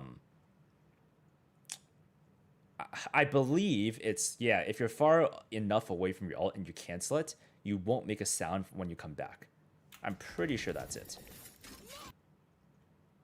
Yeah, and the Deadlock ult, not so great. Scuba repositioned. Why did he reposition?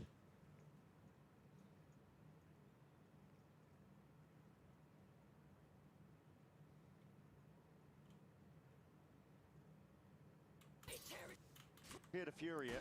Massive assist off the seas.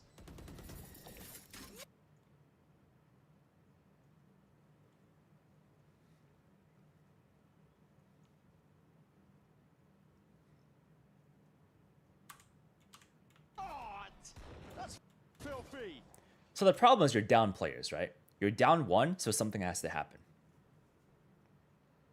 Somehow gets 2 in the mid. So Scuba's holding heaven, sees nothing. He pivots Player to an off angle.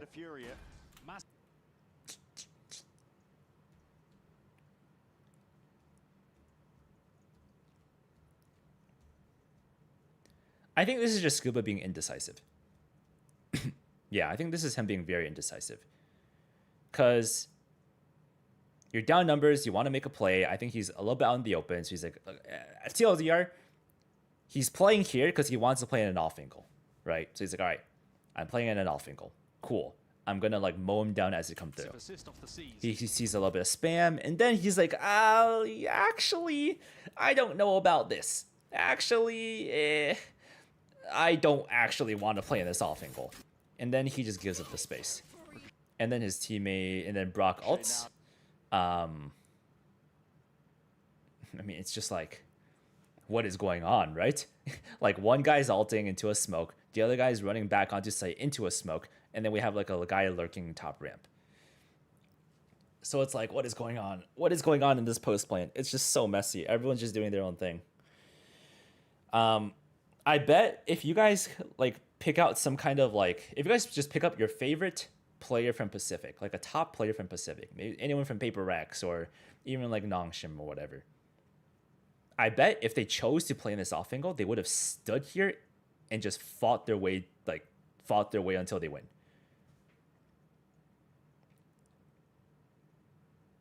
Or maybe as the smoke's fading, right? So a guy in an off angle, smoke is fading. This guy stands here. Okay, imagine this. Scuba's sitting here posted.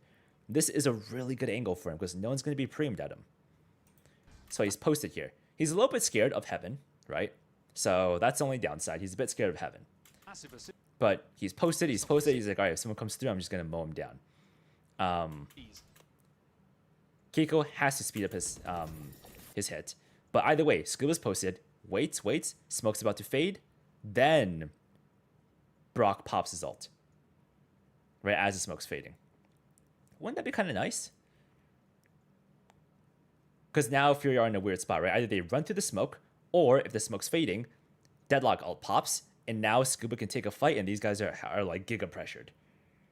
Because they know an ult's coming. And if Scuba takes contact, the ult goes through, it's way more likely that the ult's actually going to get a kill. And then while all this is happening, Keiko can just activate and keep going. Ricochet now, though. We're going to see that one. Ricochet even connects there. So Brock, wow, I can't even claim that kill. But yeah.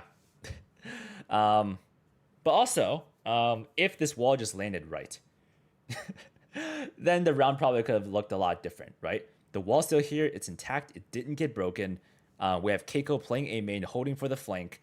And we have these two just like, you know, doing their thing. I think that would have been fine, right? Keiko holding flank. Either he gets pick on a flank, or when these guys start flooding out, Keiko can just peek out, beam him down. So yeah. All right, timeout. So yeah, I think so far a theme that I've seen, you know, 6 rounds into Split, and after seeing the Pearl game a couple of days ago, is it seems like Furia are very solid individually, right? Like I think the Furia players are like in form. They play together well, so they've got great fundamentals, and they have pretty good ideas. I think NRG NRG's macro is better. Like when I'm just looking at both teams' attack side, in the way they push and pull rotations, the way they work the map, yada, yada, yada. I think NRG's is a little bit better. The big difference is, I think it is the micro. That's different. Like so far what we've seen, it seems like it's just like mistakes from individual players that snowball. And versus Furia, it feels like they're just way more willing to be decisive with their plays. So now deep push down mid here. There's a bit of brute force thrown into the mix. Oh, I remember this. Sidestep for now. Brock is looking to see if he can contain most of this one here. Look at the util. That's crazy. I mean, yeah, that's what I'm talking about, right? It's the micro. It's not the macro. I think the way Furia plays reminds me of how Nangshin played when they won Master Santiago. It's not like tactics. It's just each individual player being so good by themselves. Everyone is shooting straight. Players are willing to take fights, willing to take timings. And I think Nangshin, they're just solid at fighting together, right? It's not complex. It's actually very simple, which is you just have two duelists that run in together. Their spacing is great. Their aim is great. They can read situations and just pick the right option very fast. The support util is solid, and then they just win off that. So that seems to be what I'm seeing so far. And like here, it's like, you know, they push down mid, and now it's like, all right, well, if you're Furia, in theory, you should not swing through because this is risky, right? This is a very hard fight, especially without flashes. However, what Furia does instead is, all right, so Alum, he doesn't aggress, right? He's not inting. He's waiting for the Prowler. Prowler comes out and he peeks with the Prowler. I mean, this is perfect, right? Because Brock shoots the Prowler and Alum's already out. So it's a double peek with the Prowler. And then he has his two teammates behind him. So it's like, this is just like well done from Furia. And great, you know, great movement from Alum. Jumps out, air strafes, slides, one taps Brock, slides under Scuba, gets another. I mean, only Neon can make this dumb play. But the execution of it was very, very well done, right? Because imagine if this was a worse Neon player. Maybe the Neon player, maybe they wouldn't have instantly peeked with the Prowler, right? Maybe the spacing would have been off. Brock could just shoot the Prowler and then shoot the Neon. Maybe the Neon wouldn't jump off this ledge, right? So he wouldn't be able to get this height. Maybe the Neon, instead of strafing like left and the right like this, the Neon would just jump up and slide normally. I think that if they had path like that, I think Brock definitely would have gotten the kill. But because of Alum's freaking movement here, I mean, like, everyone's just whiffing, right? Everyone's whiffing on this guy. And that's why Neon's so good. Crosshair break, and also it just makes top players whiff. Anyways, I like the aggression from Furia, though. Go all the way here, bang, gets 2 kills, holy crap. NRG, they respond well, of course, it's NRG. They instantly take ramp, they take heaven.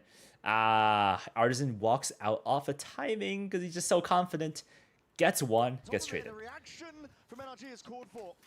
Okay, if they're gonna be pushing mid, we're gonna try and work our way into A, but they're still working with a massive Okay, yo, these are the plays that make a player great. It's a willingness to be like, okay, like we're down, we're probably gonna lose. I need to make some kind of crazy play, and I need to win it. So this is Keiko, right? Gets a pick, swings through, bang, wins the fight, and he's able to get a 1v1. We'll look to at least even it out. Okay, plants out in the open. Furia have got a lot of missing info about where these NRG players are.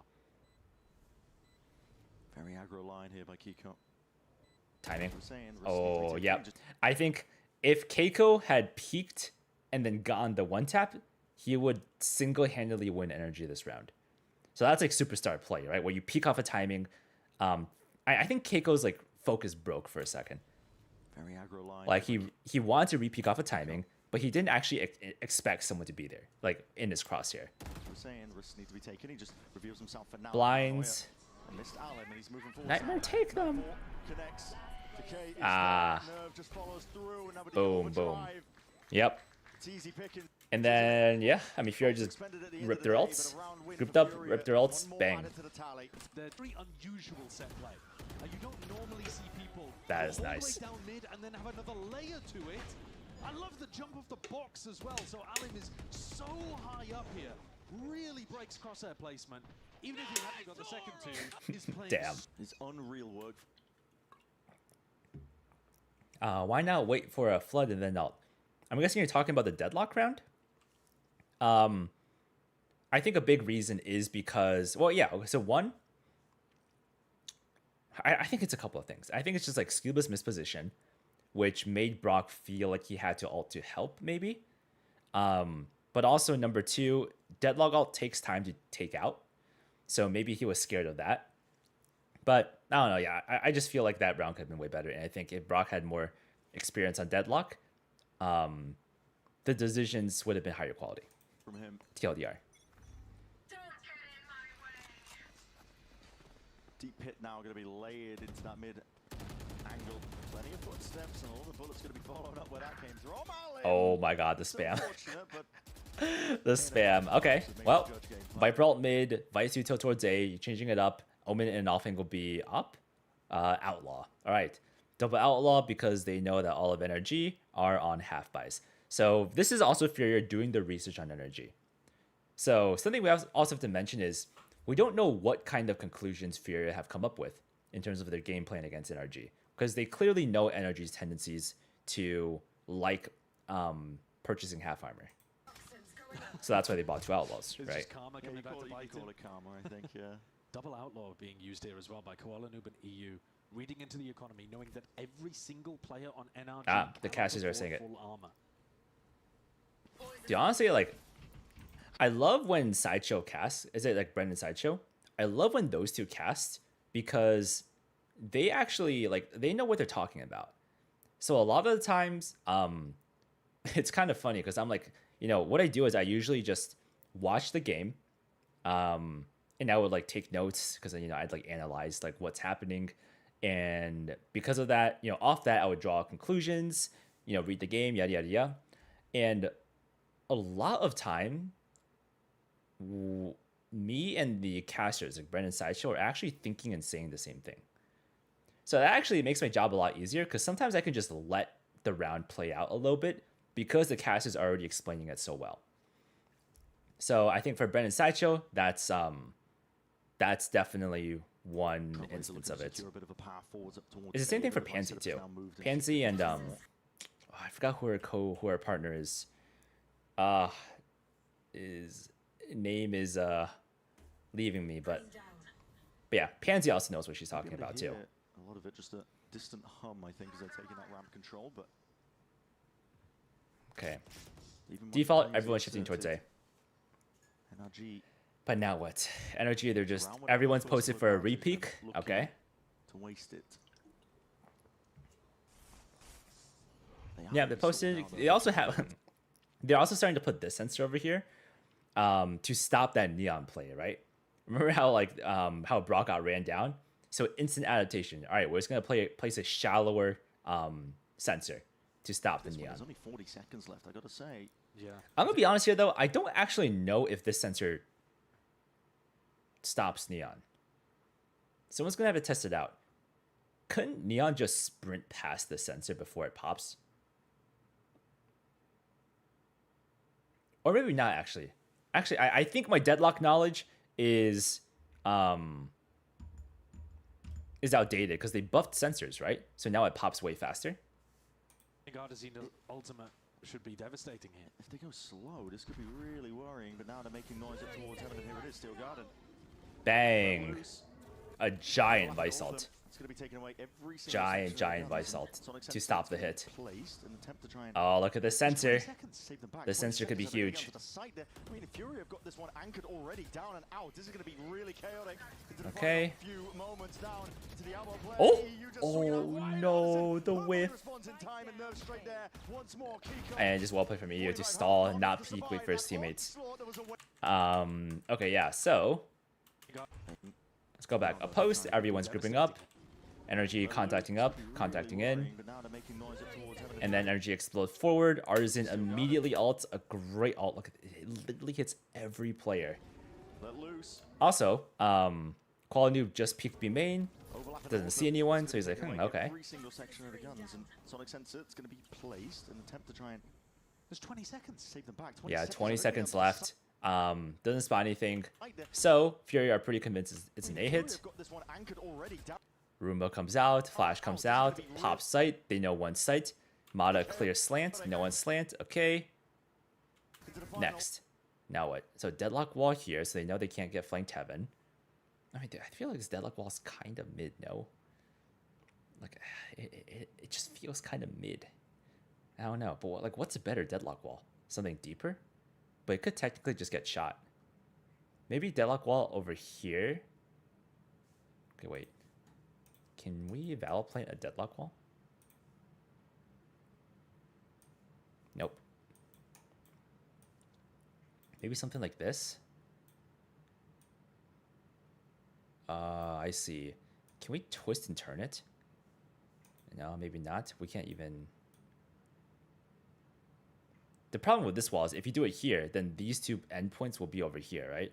So it has to be a little bit out. But if you do it like this, they can just shoot the middle, right? So an ideal Deadlock wall would be one where, like, you know, something like this, where it's kind of hard to shoot the middle. Or we could shoot these 2 points. 1, 2, 3. Ideally, this point's like a little bit to the right. Like something like this. It's so tough to get the perfect wall. Maybe it just has to be something like this. But that's a little bit tough. So Brock threw his over here, right?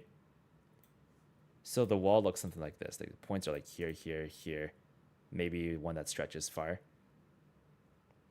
Defenders could easily rotate, but they can't go through heaven.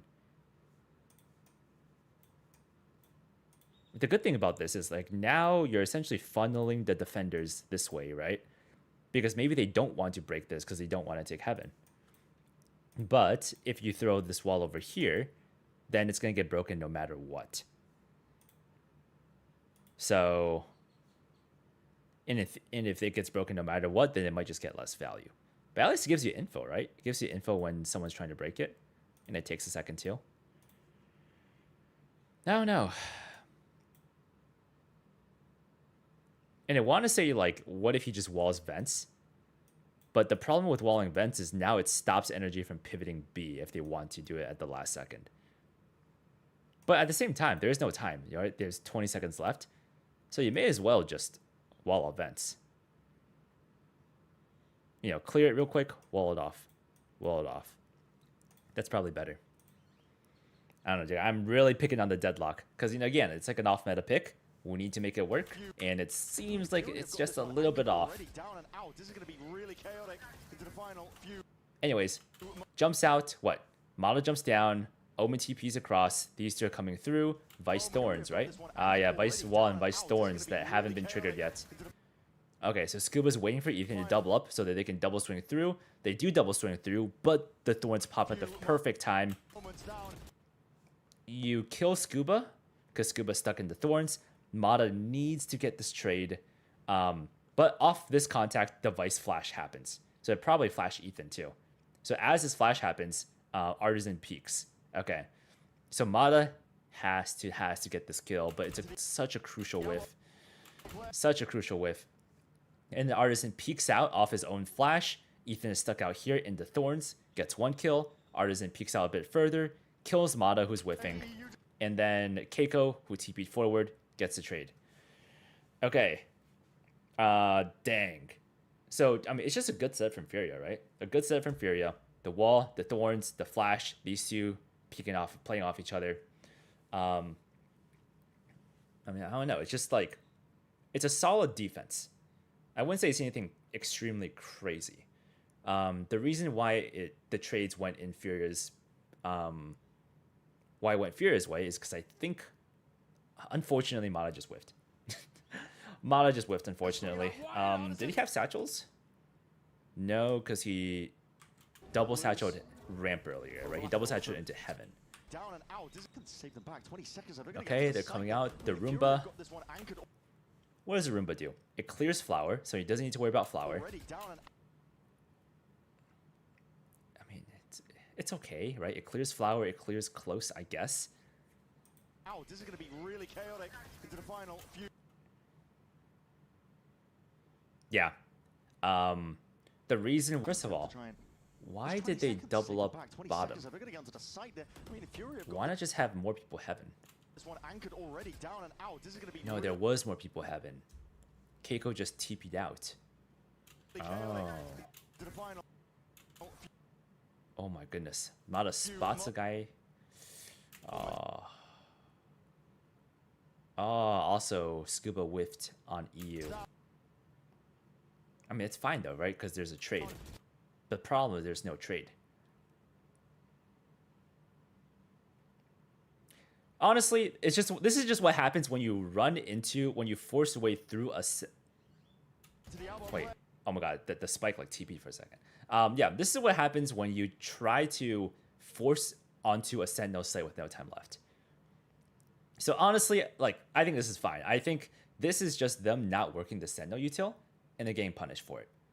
It's essentially working as intended, right? Because like if Vice can't even lock down a round when under these perfect conditions, like wall, thorns, flash, her and her teammates peek, then Sentinels would actually be like literally a broken roll, and broken as in like underpowered. So frankly, I'm totally cool with this. I also think the way that this round turned out, they did not know. No, actually, they did know Vice's A, because Vice ulted.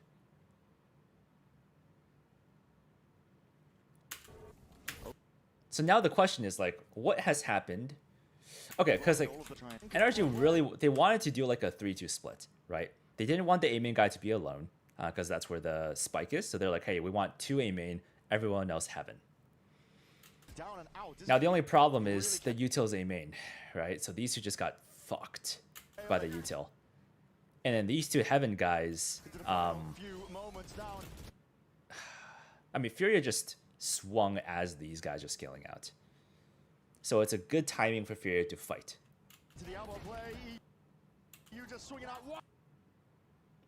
And then how did Nerve kill Brock? There's a sensor here.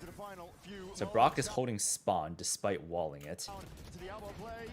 Nerve comes up the ropes, triggers the sensor, but gets past it, and then kills Brock. Does he get past it, or did he kill Brock full stunned? Let's watch the replay. Oh yeah, look at that, look at that. From NRG, it took them so long to decide that they were going to commit resources on A, despite the fact that the Vice was there. Yeah. Okay, so Nerve did get stunned. This was Deadlock working as intended. The problem is, unfortunately, Brock whiffed the first like bullet or two, and then Nerve hit the headshot. So it was a hard shot from Brock because he had to turn 180. But at the same time, it's like,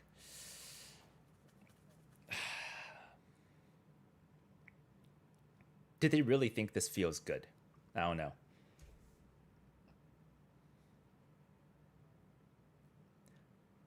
So far, what I'm seeing is I think that everything that Brock is doing... No, actually, I can't even say that.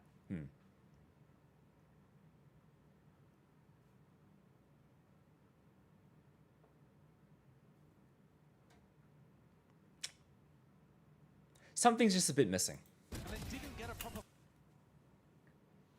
flood out through heaven. Artisine picks up 2 with... I don't know. It's like... It's just not there yet, I think. There's potential, but it's just not there. Because, yeah, I do think this is kind of fucked, right? Like, what just happened. In theory, Deadlock should be the king. Because you have a whole Deadlock. It's like you're playing a Sentinel and you're trying to lock down space. But that setup, dude, like the weird wall and you're still holding CT, the stun vents, that's good. But at the same time, like you can't capitalize off the stun. And then you also have to worry about the mid flank too, right? So there's just like so much to do up here. Wins the round off the back of his ult and that 2K. It's tough, dude. I feel like the opposite would have been better. Right? The opposite would have been better.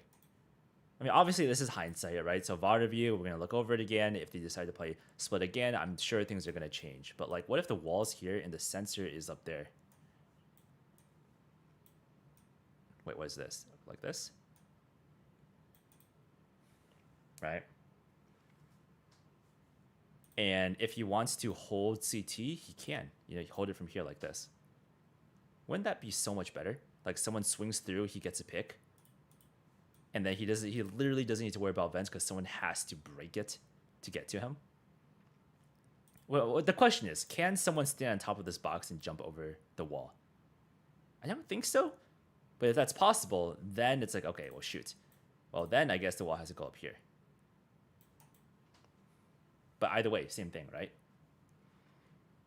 So, yeah, I mean, just like this flipping would be way better. Now, of course, the downside is you can't pivot out. But with 20 seconds left, I think you just toss it, right? 20 seconds left, you're not going to be pivoting out anyways. You're committing to the A hit. This is probably just better. It's hard to say. Maybe that's in hindsight. How long do I want to spend on this round? I guess we're going to spend slightly more time. Give me a second. I just want to see when he can toss the wall. Let loose. Sense it's going to overlap and all noise it towards heaven. Apparently the Arsenal. Let loose. Okay, I see. So it's off. It's a reaction to the Vice ult. I see. So this isn't like a planned post-plant setup or anything. It's literally just like a split-second reaction. Overlapping all of them. It's like, hey, they Vice ulted. They might just flood in because we have worse guns. Bang. Bang, bang, right? We're just going to lock ourselves in here and just not die. Wait out the ult. Okay. Boom, 20 seconds left. They get their guns back. All right, now we hit. But now we're in this weird spot where, yeah. Okay, I see. I see. I see. Really chaotic into the final few moments down to the elbow play. EU just swinging out wide. Addison hopefully responds in time and nerves straight there. Once more, Kiko. I see. Half, not enough to survive that onslaught. Overall, just solid from Furia. You know, it's a solid game plan, right? Vice util towards A, Viper ult here. We have like essentially an op and outlaw towards B. Forwards up towards A, but the Vice set up and then you just distant unwanted players. And unfortunately, even though one of your players got picked off, everyone just plays back. You know, stays posted. It's crazy because like when you as a team gets red, and you just force half armor buys. Like this is why Riot introduced the outlaw. So pros can't just like, you know, have 2 full buys in a row, even though you lost 2 times in a row. Because this exists. Like when half the enemy team has essentially like an overpowered op that can just one-shot 2 players in an instant. Like, they are going to be ultimate should be guarded. Yeah. Let loose. It does get a little tough, huh? They just overall, I think Furia just played this round better. They started off the round better because of the double outlaw, and I think that just lets them do so much. Right? It's going to get harder, man. I mean, double outlaw and a judge in play. I don't know. Did they play? No. Okay. Wait. Before I say Fury just played better, I feel like NRG played fine that round. Just a couple of things. Okay, wait.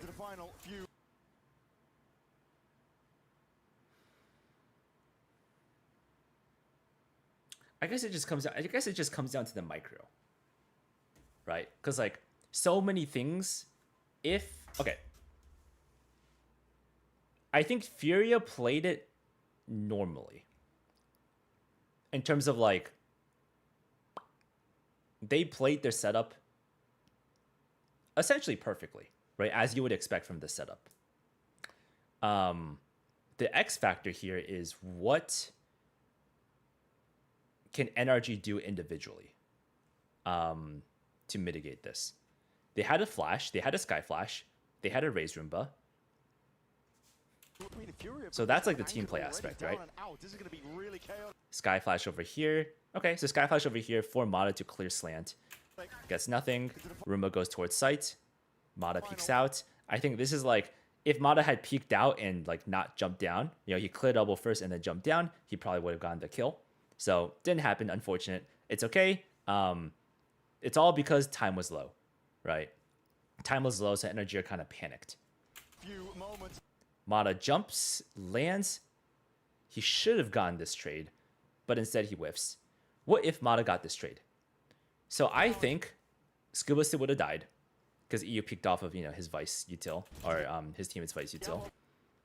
Arisen peeks out off of his flash, kills Ethan. Like if Ethan turned away from the Vice flash, I wonder if things would have gone different, right? if Ethan turned to Flash, if Scuba won the initial 1v1, because like I think Scuba whipped a couple of shots before EU shot his shot. What if Mata got the trade instantly? Right? If Mata got the trade instantly, maybe he would have turned around and... I mean, it's so hard, right? It's hard to say. And the EU plays this very well. Waits for his team to peek out, bang. That onslaught that was awaiting them. It's the time getting ahead. Whew. Just getting away, isn't it? I think with the round, the way this round is playing out, I think if Alan didn't randomly die mid, or if, not him, he randomly died, but if NRG didn't get the lucky pick down mid, I think Furia would have won even harder. From the way this round played out. They are going to be ultimate. Should be devastating. But when did you start streaming? Just recently. I don't actually stream often, so welcome. We need a video, please. Hey, soon TM. Soon TM. Better would be the choke not too deep and not too out. Yeah, that's kind of what I was thinking too. But I think I think your message was probably from a bit back, because the conclusion was Brock tossed the cage the wall as a response to the Vice ult, not because he thought it was the optimal post-plan wall. So if that's the case, I think it's fine. Love your breakdowns. They help me improve my own gameplay. Keep it up. Thank you, man. Appreciate the kind words. Was this game recent? Yes, this was a couple days ago. Okay, anyways, we're spending a bazillion hours on every single round. Honestly, I'm kind of having a good time, but I still think I don't want this to go too long, so we're probably just gonna wrap up the last 4 rounds and then call it a stream. Wait, what time is it? Okay, we do need to wrap this up relatively soon because I do need to eat a little bit of food, and then I have a Salve Academy event I gotta run. We're gonna break down Note. I think that's his name. Is it Noted? I think it's just Note. Got a request from it, and he seems to be an insane player, so I'm excited to review his gameplay. Fine on Pearl. They just were getting beaten up. But okay. Here we're seeing some rough parts. I mean, yeah. Again, NRG are broke now. Basically, double op. Gonna get harder, man. I mean, double okay, so off rip, NRG are like, okay, you know what? We actually don't need to just toss shit here. They're not just gonna. Okay.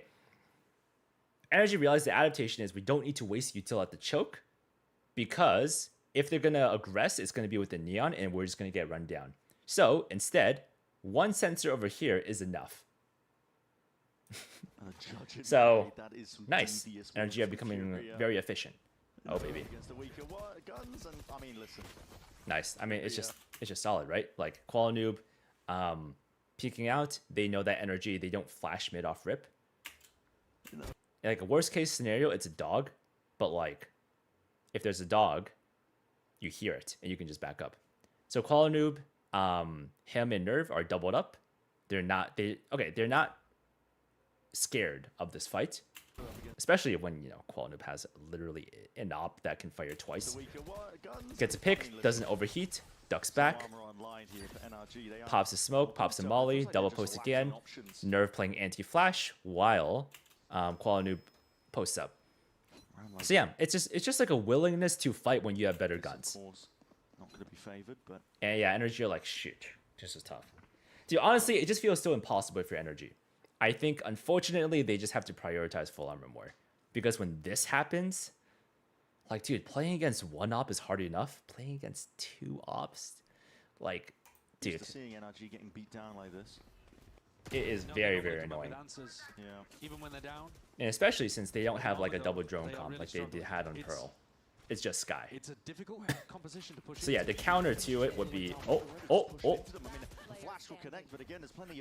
I mean, I don't really want to go too deep into this. I mean, it's just an eco round, and Furia is just running them down. So very solid. But yeah, again, like this is a trend of like great players and great teams, which is like a willingness to fight, a willingness to be like, hey, this is an advantageous scenario, and I'm gonna take it and win it. Santiago, they just came up against difficult competition. They've come back in here and just continued the excellence from kickoff. They've yet to lose. Because you can't play too passive. They keep it building, You can't give your opponents too rolling. much respect. Looking to keep the trend going in this opening matchup.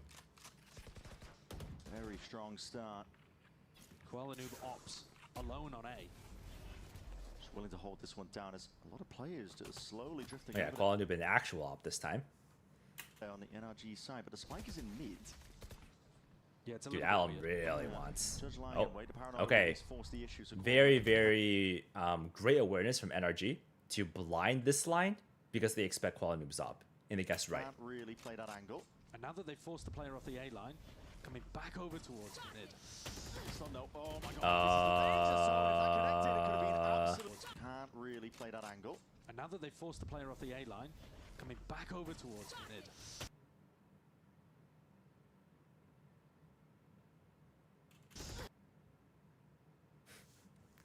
Unlucky, dude.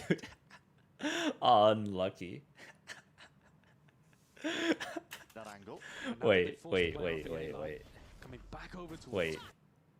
Can't really play that angle. And now that they've forced the player off the A line,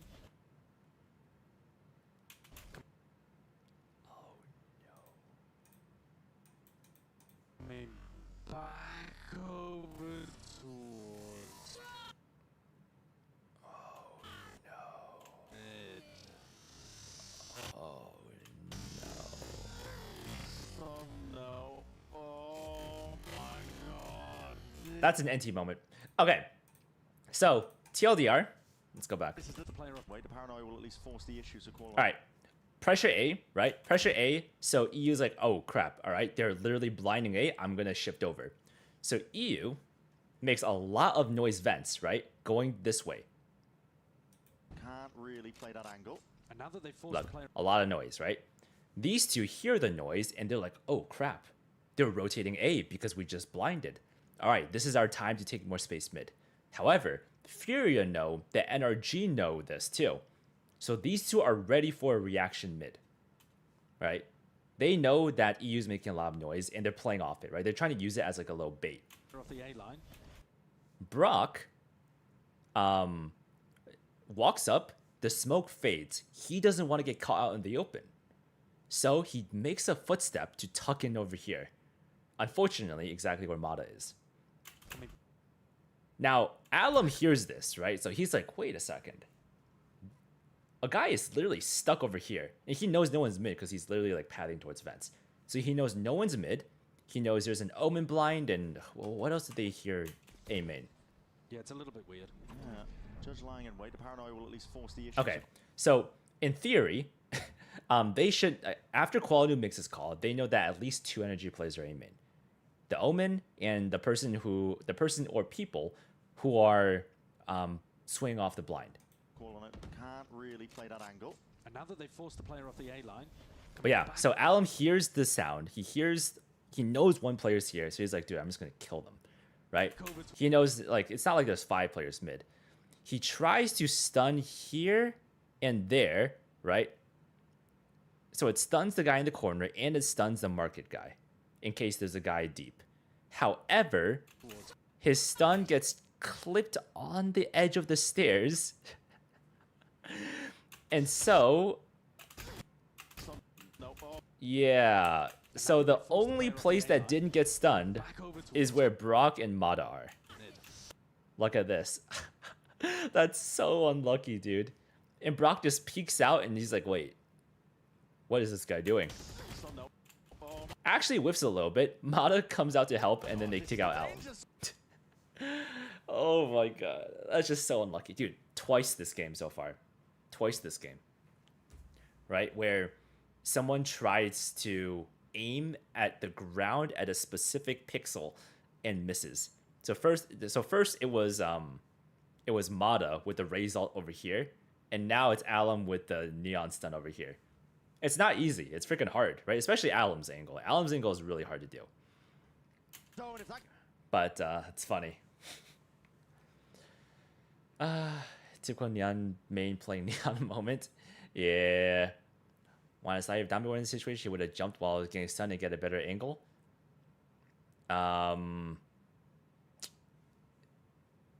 Yeah, I feel like Dombi, it would have looked different, for sure. I think Dombi's neon looks very, very different from most neons, which is kind of weird. Alum's neon already looks better than most. Coming back A lot of neons don't look as good as Alum does, but Dombi's is, yeah, at another level. I wonder if you just stun this corner, would that actually work?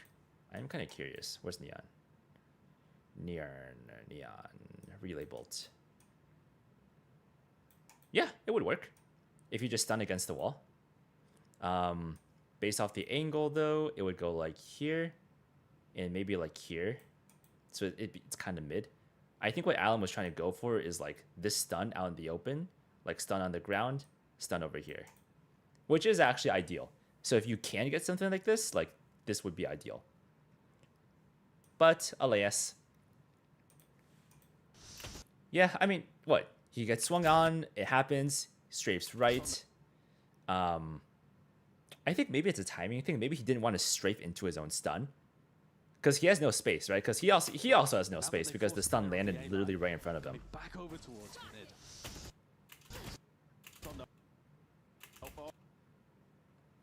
Oh my god. Yeah, I think he was trying to literally sprint back into the smoke, but it didn't work out. Unlucky.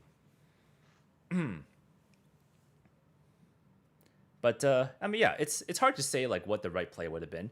It's literally like you have literally less than half a second. Like you only have a split second to decide what you're gonna do next. So we can say, we can backseat all we want, of course. We're VOD reviewing, but in the moment, I think most players would have just instantly died. I think Alum actually lived a bit longer than average. But yeah, I guess the question is like, all right, how would the perfect player respond to this scenario? Dude, honestly, I wish I've seen more Dombi VODs, because then I'd actually be able to say what Dombi would do. But I haven't seen too many Nangshin VODs yet. I should just watch Nangshin VODs. I think that'd be really interesting to learn how the best Neon in the world actually plays.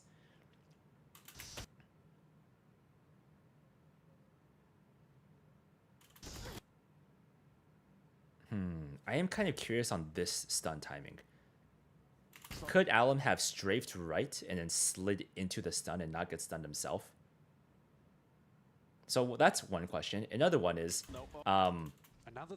would that actually be good enough, though? These players aren't stunned. Bro, honestly, dude, there is a chance that Alum could have literally just strafed right and just hopped right into the smoke after, instead of going left again. But maybe he only lived because he went left. So it's hard to say. Or maybe he could strafe right, go left a little bit, and then slide into the smoke. God, this is the danger zone if that were defensive So, aggression with anyways,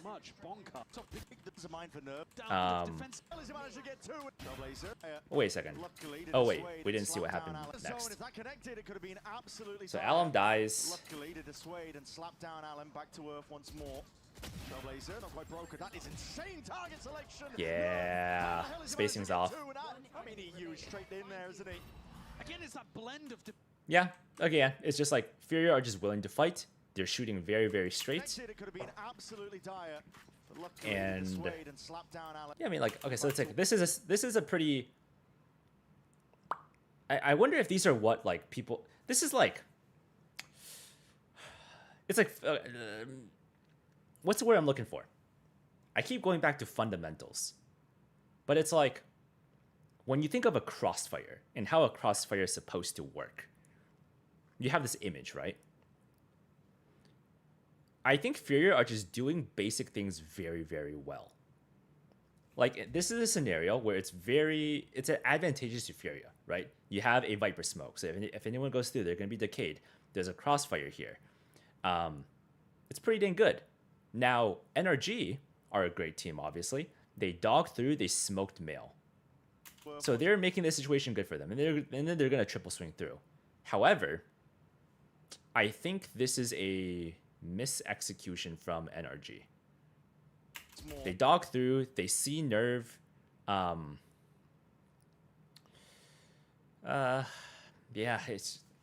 Okay, I think it's NRG... Okay. I think this is a mistake from NRG. It's a misexecution from NRG. The idea is right. The execution wasn't there. Yeah. The execution just wasn't there. Because, like, first of all, the smoke hasn't even bloomed yet. Second of all, Mata's spacing with the dog, not great. Remember that one round where Furia pushed through and Alum, like, peeked here with the Prowler? Ideally, it's you have something like that, right? Maybe Mata double peeks with the Prowler and with the dog, and you have one guy right behind him. Either way, I just think there's too many people doing nothing back here, right? So it's just because like Keiko's literally smoking as these guys are coming out. Now the question is that intended, right? Like, do we want the dog to spot someone vents right before the smoke blooms? Is that like a little micro thing they're planning for? If that's the case, then that's fine. But then these two players over here have to be ready to trade, right? As these two come out. It's just like the spacing is just not there, right? We had the dog. Like, Nerve actually shot the dog. So if Mata shot, like, was spaced right with the dog, like, he would have gotten the kill. But instead, Nerve had enough time to tap the dog, reset the burst, and then kill Mata. And then during this time, Keiko has teleported past the line, and Brock is still in the smoke. And then Brock swings out alone. A great sidestep from Nerve to sidestep the left one, so Keiko couldn't see him. And then Keiko wide swings, and at this point, EU is not going to let Nerve fight alone. Swings out of the smoke. Takes down Keiko. Now, in theory, Ethan should be here to get the trade. But he has a flash out. But he's flashing for his team, and unfortunately, his team is dead. What do you even do it for Ethan, dude? You dog? Maybe no bite because he wants to see if there's more, maybe? He expects his teammates to just swing off, the dog getting shot, maybe? So he's like, okay, yeah, I don't need to bite. So Ethan clears right first, and then he bites. Okay, so he wanted to clear heaven and then bite. But at this point, the dog's already 1 health. It gets owned. His two teammates are swinging. Ethan's like, okay, I'm just going to flash to help with the fight. And then the smoke drops, and he's like, shit, wait. Yeah, it's just messy. It's just really messy from NRG. It's messy from NRG, and Furia are good enough to capitalize off it. I think that's a TLDR. Yeah, because like with the way that this round played out, like what is the expected outcome? Like board comes out, dog comes up, Nerve is alone here. Yeah, so Nerve's playing alone. The ideal outcome is dog comes up, 2 players are behind the dog. Or not ideal, the expected outcome. Nerve, what's likely is, or what you would expect to happen is Nerve shoots dog, Mata kills Nerve. Right, that's the point of using util, so you don't need to trade bodies. I think that's what's expected. If we flip it so that it's Furia-sided, and maybe Nerve is crazy because maybe this off-angle is actually worth a lot, right? So maybe this off-angle is great. NRG are scared of mill. They're scared of vents. They're scared of the fact that they're being decayed. Sure, Nerve shoots a dog, kills Mata. There should be, if NRG's fundamentals were tight, there should be an instant trade. So Nerve kills dog, kills Mata, gets instantly traded. If EU wants to be a maniac and swings out, he might be able to get that trade, but then EU should also get instantly traded. So even if Nerve gets first blood, the trades should go, what? Nerve dies, Mata dies, this guy dies, EU dies. So it should be a 2-for-2 trade, but NRG have B Heaven and mid control. That's how it should go. worst case scenario for NRG. Worst case scenario. Best case scenario, they kill Nerf for free, and EU can't do anything in vents. Trailblazer, not quite broken. That is insane target selection. No. Yeah, but it all just collapsed. And then Furia just... How the hell has he managed to get two? they just win the 2v4. They win the 2v4. I mean, he used straight in there, isn't he? Again, it's that blend of defensive aggression with the heavy anchoring. Odyssey and the Koala Noob lock down their areas. So yeah, TLDR, a lot of micro misplays from NRG, and Furia are good enough to capitalize. Map. That's unbelievable. Bang. I can't Nice believe op shot. The presence of mind for Nerve to just ignore the Trailblazer. The anti-strategy in the series was insane. I hesitate to say things like anti-stratting because we don't actually know. Right? We don't actually know if a team is making a decision because they're specifically anti-stratting a specific team. Now, here's the thing, though. I do believe in anti-stratting, though. I think the amount of work it takes to prove that something is an anti-strat is very, very high. To the point where I'd much rather just say, okay, this team made a good play. Because, you know, even if you have a good play, you still need to execute on it. And it still has to be logically sound.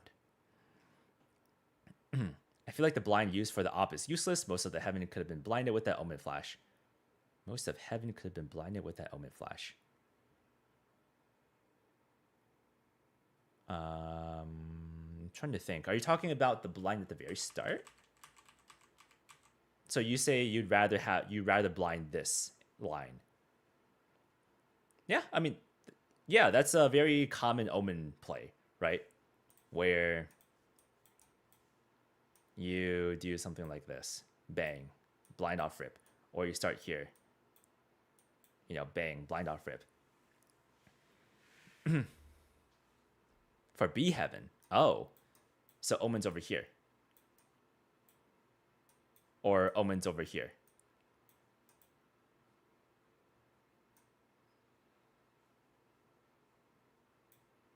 So now the question is, in what... it's like a couple of things. First of all, that means the strat is Omen is market while this is happening.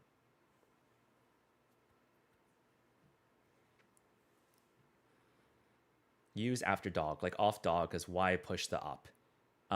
Because if the op is here or here, now aiming control is very important because with the Viper wall, with NRG's Viper wall like this, this wall, or I always use green for the wall. This wall threatens a lurk, either through a main like this or through Heaven.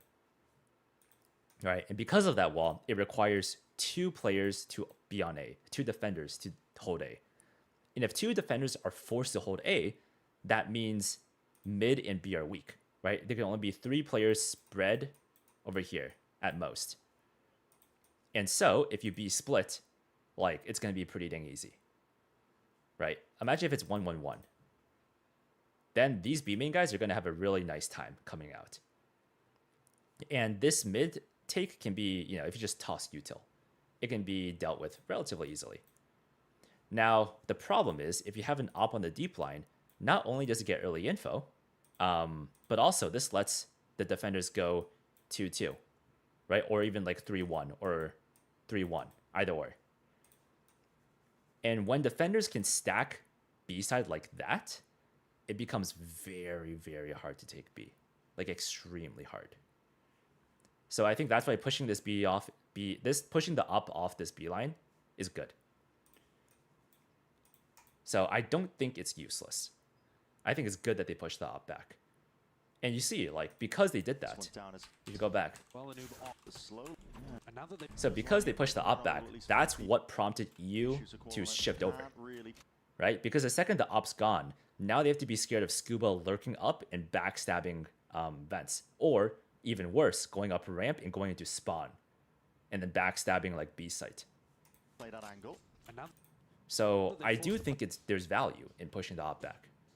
I think yes, like if you don't trust that your team can peek off the dog and win, then yeah, like, save the Omen blind heaven for heaven. Or just peek with the dog and trade, right? It's like, just do the fundamentals right. AKA, have good spacing. Have good spacing, swing together. Toss utility, toss util, swing together. The heavy anchoring. So, yeah. Yeah, I don't blame him. Yeah, you can see Bonkar, dude. Dude, honestly, like, if I was in Bonkar's shoes, I'd be like, dude, these guys are world champions. Nerve's already done so much. He's like, oh my Bonkar is god, all dude. Yeah, I don't blame him. Yeah, dude, like, he's so frustrated. Because he's like, dude, how are you making these elementary mistakes? These Fury Right. players are unreal right now. It's lights out. L comp, by the way.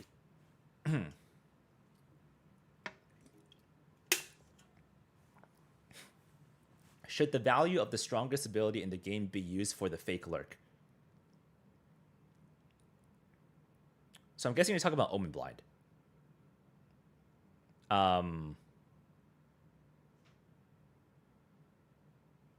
The wall was the default Viper wall this round, though.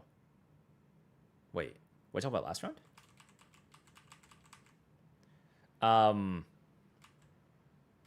Well, it's not a fake lurk, right? It's to shift, rotates over.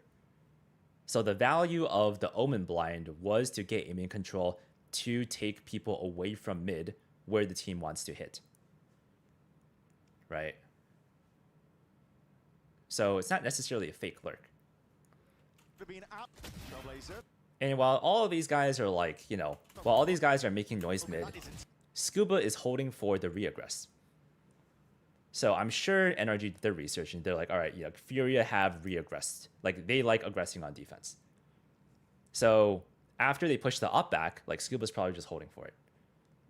Same target selection. No. The wall was a default Viper round. Yeah. And so this wall does the same thing as this wall. Right? But it's even scarier.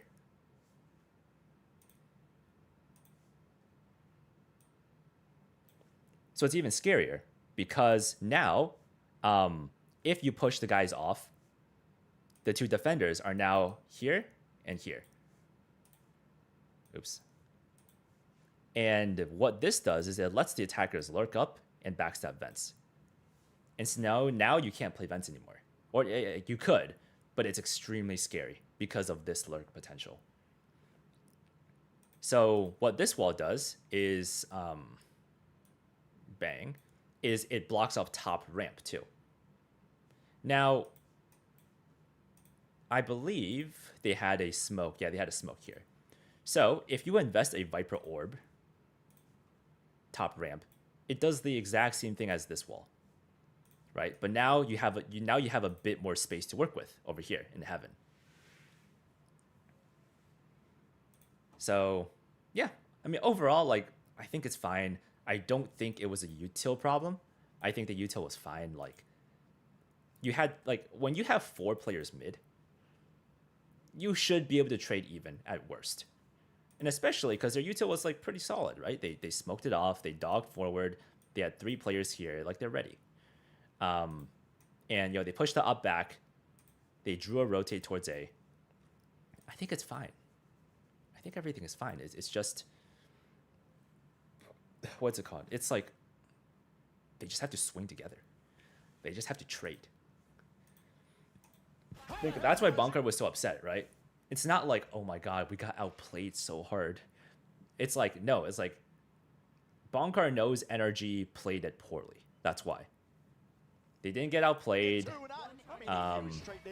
Wasn't even like, oh, like, I understand, like, it was a mistake. I get it. No, it's like, dude, we had a plan and it was executed poorly. But hey, it happens, right? That's the thing about Valorant. It's hard to be perfect all the time. But that's what makes a team the best. Going for it, but Furia are just okay. Whacking NRG down every time. Well, I was about to mention the silver linings. Yeah, I mean, they've got ults online, but damn. It's EU with an ult this time, and this is something that they've been known for. Okay, oh yeah, and Keiko ults, he ults in spawn. Okay. Okay. Furia are just dude, look at this. If you have 2 ops. Dude, maybe this is, I think this is the solution. Honestly, I would hate to be NRG here. Because when you're playing against 2 ops, it's genuinely so oppressive. Like, what do you have to clear ops? Like, you only have Sky Util and maybe an Omen blind. And then you just have to hope they whiff. But it's like, dude, it's just... it's so tough to deal with, man. NRG. So, this is smoked off. Dog comes up. Did the dog see the opper?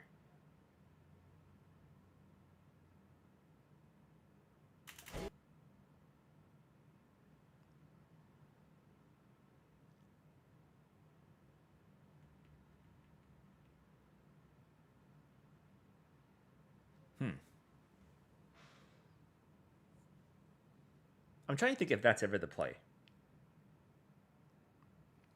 Dude, this is how I know, like, I need to watch a bit more Valorant. I need to... Would a great fighter make this play? So I'm thinking, like, you know, whoever is the best players, who are the top players in, like, Pacific. Those are generally the players I look to when I think of, like, players who know how to push the limits of, like, micro.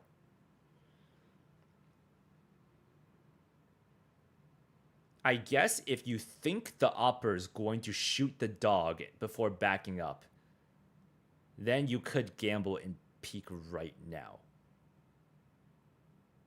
Otherwise, I feel like, even then, I feel like it's just, I don't think that's high EV. I think you just let the dog push the op away.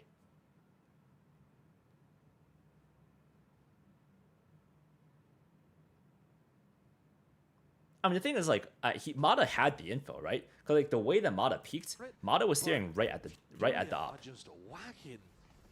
Mata's waiting, he's looking at his map. The dog walks up. Kino... I don't know, dude. Like, did the dog... What's the vision of the dog? Like... Okay, this is where I need to, like, go into the game to actually, like, see... I don't know if the dog has vision over here, especially if it's like at the very bottom, at the bottom of the stairs. It is possible that Mata just didn't know there was a player there, or he thought it was cleared. I don't know, but Mata like hard preemed this spot though. I don't know. Whatever. Either way, Ob gets a nice pick. Scuba walks up, takes the space anyways. Not too bad. Keiko at the same time, ults CT. Artisan peeks to check, gets one tapped. Nice crosshair placement. Bang, beautiful. Okay, and the Skyle over here, boom, it's a B split, all of B side is cracked open. So honestly, very, even though Mata got first blooded, it's a great reaction from NRG. Great reaction, great kill. They had the right read. Furia were actually stacked towards A. The question is, why were Furia stacked A? They have an op over here. Why is that? Are there alts? Sky alt, alt. Ah, okay. So it's very, very, very common for teams when they have Raze ult, just in general, not specifically NRG, but just in general, for teams to want to go A with Raze ult. Just because it's just, you know, Raze ulting out of heaven is just so strong. So, with that being said, I think Furia saw that NRG had a lot of ults, and they're like, all right, they're probably going to hit A. So let's just stack A. Let's stack towards A. We have one mid, and then we have a very passive B setup from towards B. So I think they just wanted to play retake B. They wanted to lock down A, probably have something, you know, some kind of hold mid. All right, NRG. Net over here, makes noise. Boom, Scuba takes the noise. Scuba takes the space. Keiko gets a pick. Bang, B side is open. Flash clears heaven. Oh, nice. Keiko blinds, gets close. Dude, yeah, you can tell through the way Keiko's playing. He's like, dude, like, I need to fucking carry this team. Like, I need to make plays to freaking win this round.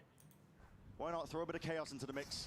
Might be the only way you're able to get a couple of these. I mean, very nice from Allen, right? To jump forward to break his crosshair. Keiko does get the kill, but gets instantly traded. But it's really nice, right? Because even though it was a 1-for-1 trade, Now, NRG knows, okay, Nerve is right over here. Gonna be sight. And now there's another layer that Nerve has to go through. Scuba picks up a timing, gets a nice pick. Nice.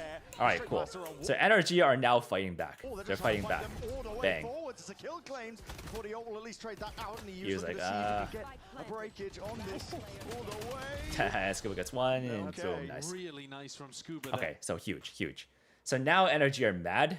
I think they took a timeout, right? So I think Bonkar just literally just like spat in their face, and he's like, guys, what the fuck? Lock in. Just run at them, right? Like, you guys are playing too scared. You guys are playing too stiff. Just make plays, get aggressive, bang. And I think that's why you see Keiko overstaying, or, you know, overstaying, quote unquote. He could have backed up. That'd be the smart play, the passive play. But instead, what he did was he smoked. They have to clear him out. And now he just sits there in post because he knows this is a good fight. Like, this is an advantageous fight, so why give up the space? So it's like a little shift in mindset, right? Like, hey, I'm going to just keep taking these advantageous fights. Trades 1 for 1, but still huge, right? Like, space created, stalls out the take. Instantaneous, but it has plants a spike. Scuba's like, all right, I'm also going to take this timing. Bang, bang, biggity bang, and yep, we know what happens. That's what it takes. Exactly how the nice. only Okay. won the pistol and then got it together for rounds 11 and Holy 12. crap. Wait, what time is it? All right. I've got time for one more round. Oh my god. Okay. An 8-4 half. Dang, we've just been yapping for a hot second. Okay. But it's been fun. Yeah, It's been fun so Furia far. have been in the All right, last majority of round. These, like, 2 half armors, 3 full armors. EU's Outlaw is going to get some value. rifle v rifle rounds in the middle of the halves. They've been by far and away better. There's a bit of a gap there, potentially. What's this? Better. Of these, like, So this is a nade lineup that Raze is used to do to break Cypher trips. Because what it does is it explodes up high. I'll just pull a Valve Plant. Raze nade. Where's Raze nade? It's like somewhere over here. But basically all the little shells like scatter all around like this area. And so it will just pop any Sentinel utility. So Raze is doing this for the Vice util because remember there was that one round where they just got destroyed by the Vice Thorns at the choke. rifle v rifle rounds in the middle of the So NRG do this passive sensor over here to stop any like aggressive neon pushes. They do the nade to break any Vice util. Yeah, that gap in the wall is a little... Wait. rifle v rifle rounds in the middle of the halves. They've been by far and away better. Yeah, that is a gap. Wait. Yeah, that's the attacker wall, right? Yeah, this is unlucky. There's a gap in the wall, but it didn't. No one actually dies. There's a bit of a gap there, potentially. So a little bit scary. Full throttle, sending it all the way forward. Oh my god! What? Potentially. We'll see it now, though. Full Ah, okay. Mata heard the vent sound. There's a bit of a gap there. Dog up. We'll see it now, though. Full throttle, sending it all the way forwards, and just hearing off the Yeah. ropes there. That's it now, though. But something that I'm liking is like, so look at the spacing, right? Dog clears everything, and these two, look at this, a double peek. So this is good spacing. This is what you expect from NRG. We'll see it now, though. Full throttle. Yeah, only off the sound cue, Mata tosses his ult. Yeah, Mata's ults haven't been great this game, unfortunately. Just hearing off the ropes there, that's just a slingshot, a rocket, but again it goes wide. Okay, Quality Noob has No enough. value to be Oh, interesting. So EU shoots the Outlaw CT to hide the fact that there's an op here. From a big ult. NRG, though, they do have that A heavy And of control. course, he has enough. Okay, the Outlaw was extra because this is the last round. He just picks up his We'll be rifle looking to see if they after can make shooting 2 play off the shots. back of it. It's about getting into the site without getting caught by Koala Noob.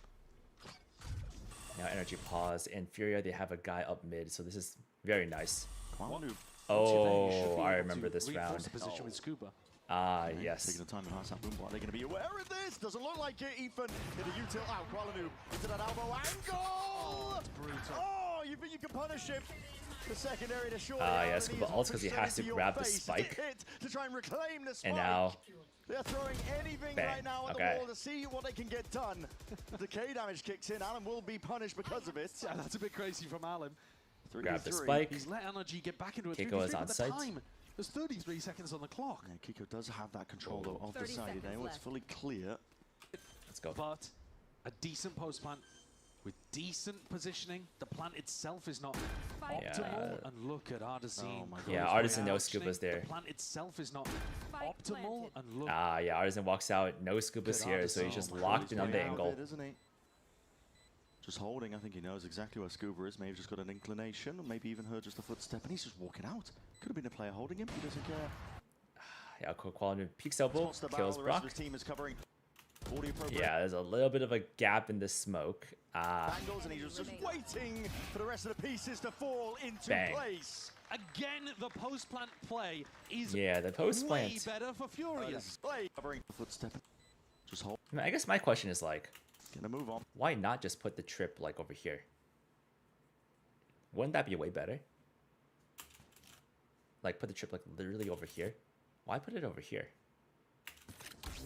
Okay, so I mean, I think this is fine, right? Because you peek elbow, you're like, we don't see anyone. Let's scale up elbow. You're not gonna walk into elbow like this. So you're probably gonna run in, and this trip is probably gonna get value.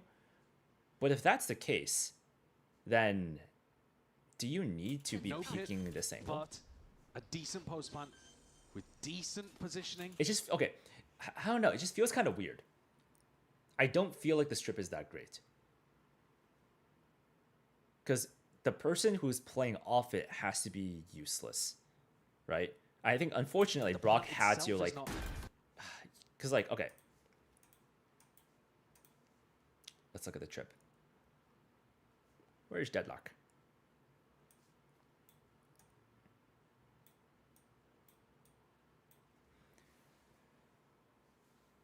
So ideally, to have an advantageous fight, you want someone to run into the trip, get stunned, so that you can peek off it. So if you were to want to capitalize off this trip, where would you have to be? Well, you'd have to be like here, right? Or here. One of these two spots. You know, you hear the trip pop, and then you peek out, and then you kill the guy who's stunned. The problem is, do you want to be sitting here or here on the post plant? I don't feel like it's that great unless you have a player playing like over here. Right? Because that way, at least these two can play off each other. And if someone runs into the trip and gets stunned, how are you so confident that there won't be a second player literally over here? You know, this person's stunned and this person's not stunned, and he just posted. Right? Now, if a person is posted back here, then yeah, having a guy hell would be nice, because the guy hell can peek out off this and get a nice timing. And then if these two swing together, it's kind of a little crossfire. So it's not bad. But again, it just means one person's kind of useless over here. Either you're useless or you jiggle this angle, take contact, back up, and then wait for them to run into the trip. But even then, again, like it's still scary, right? Because imagine if two players scale up. One's over here and one doesn't get hit. So I think it's just What was NRG's post plant?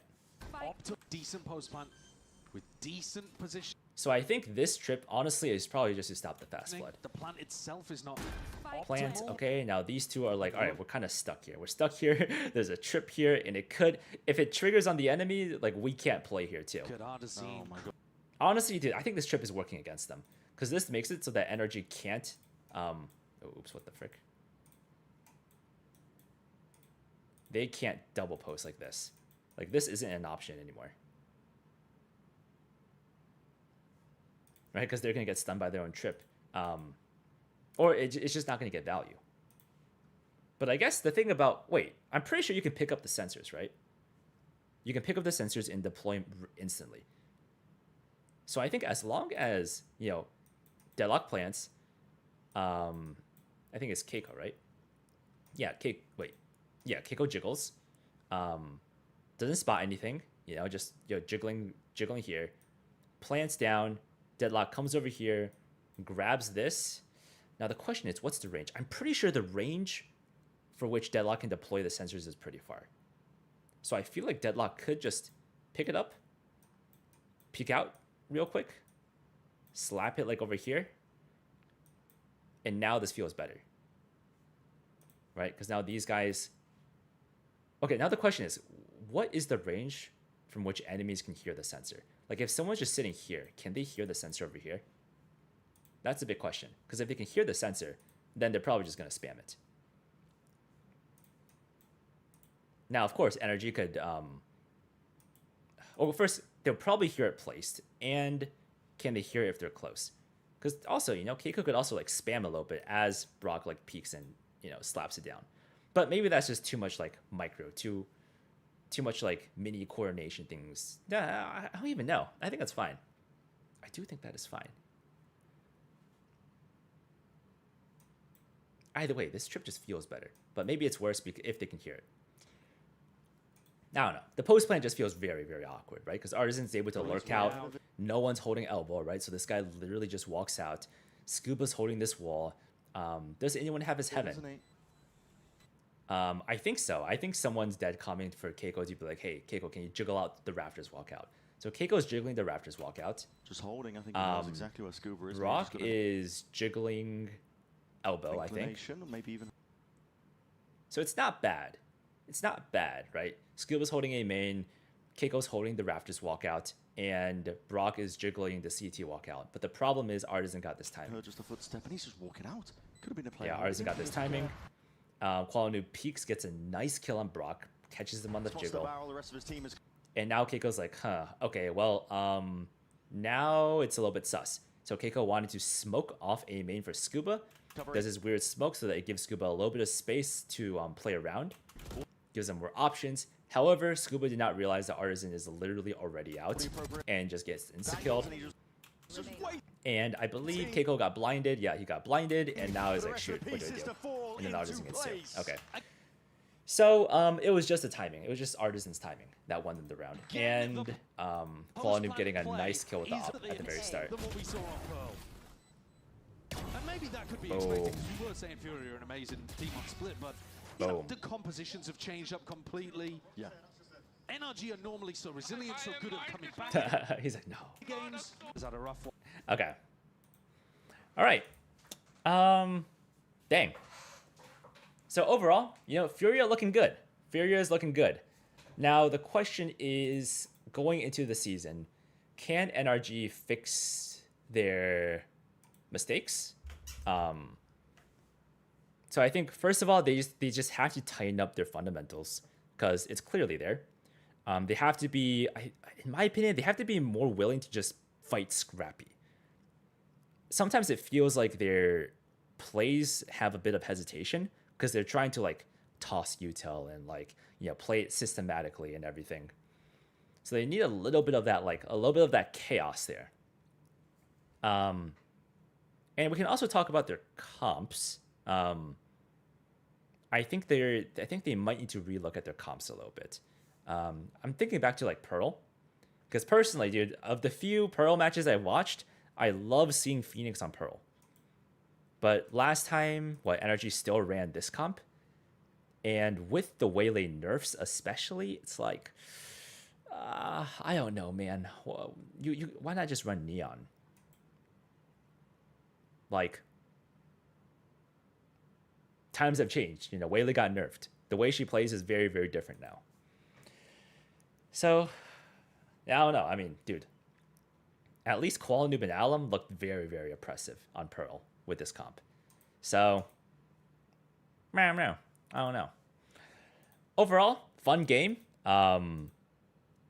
Furia got first seed in the last Americas stage.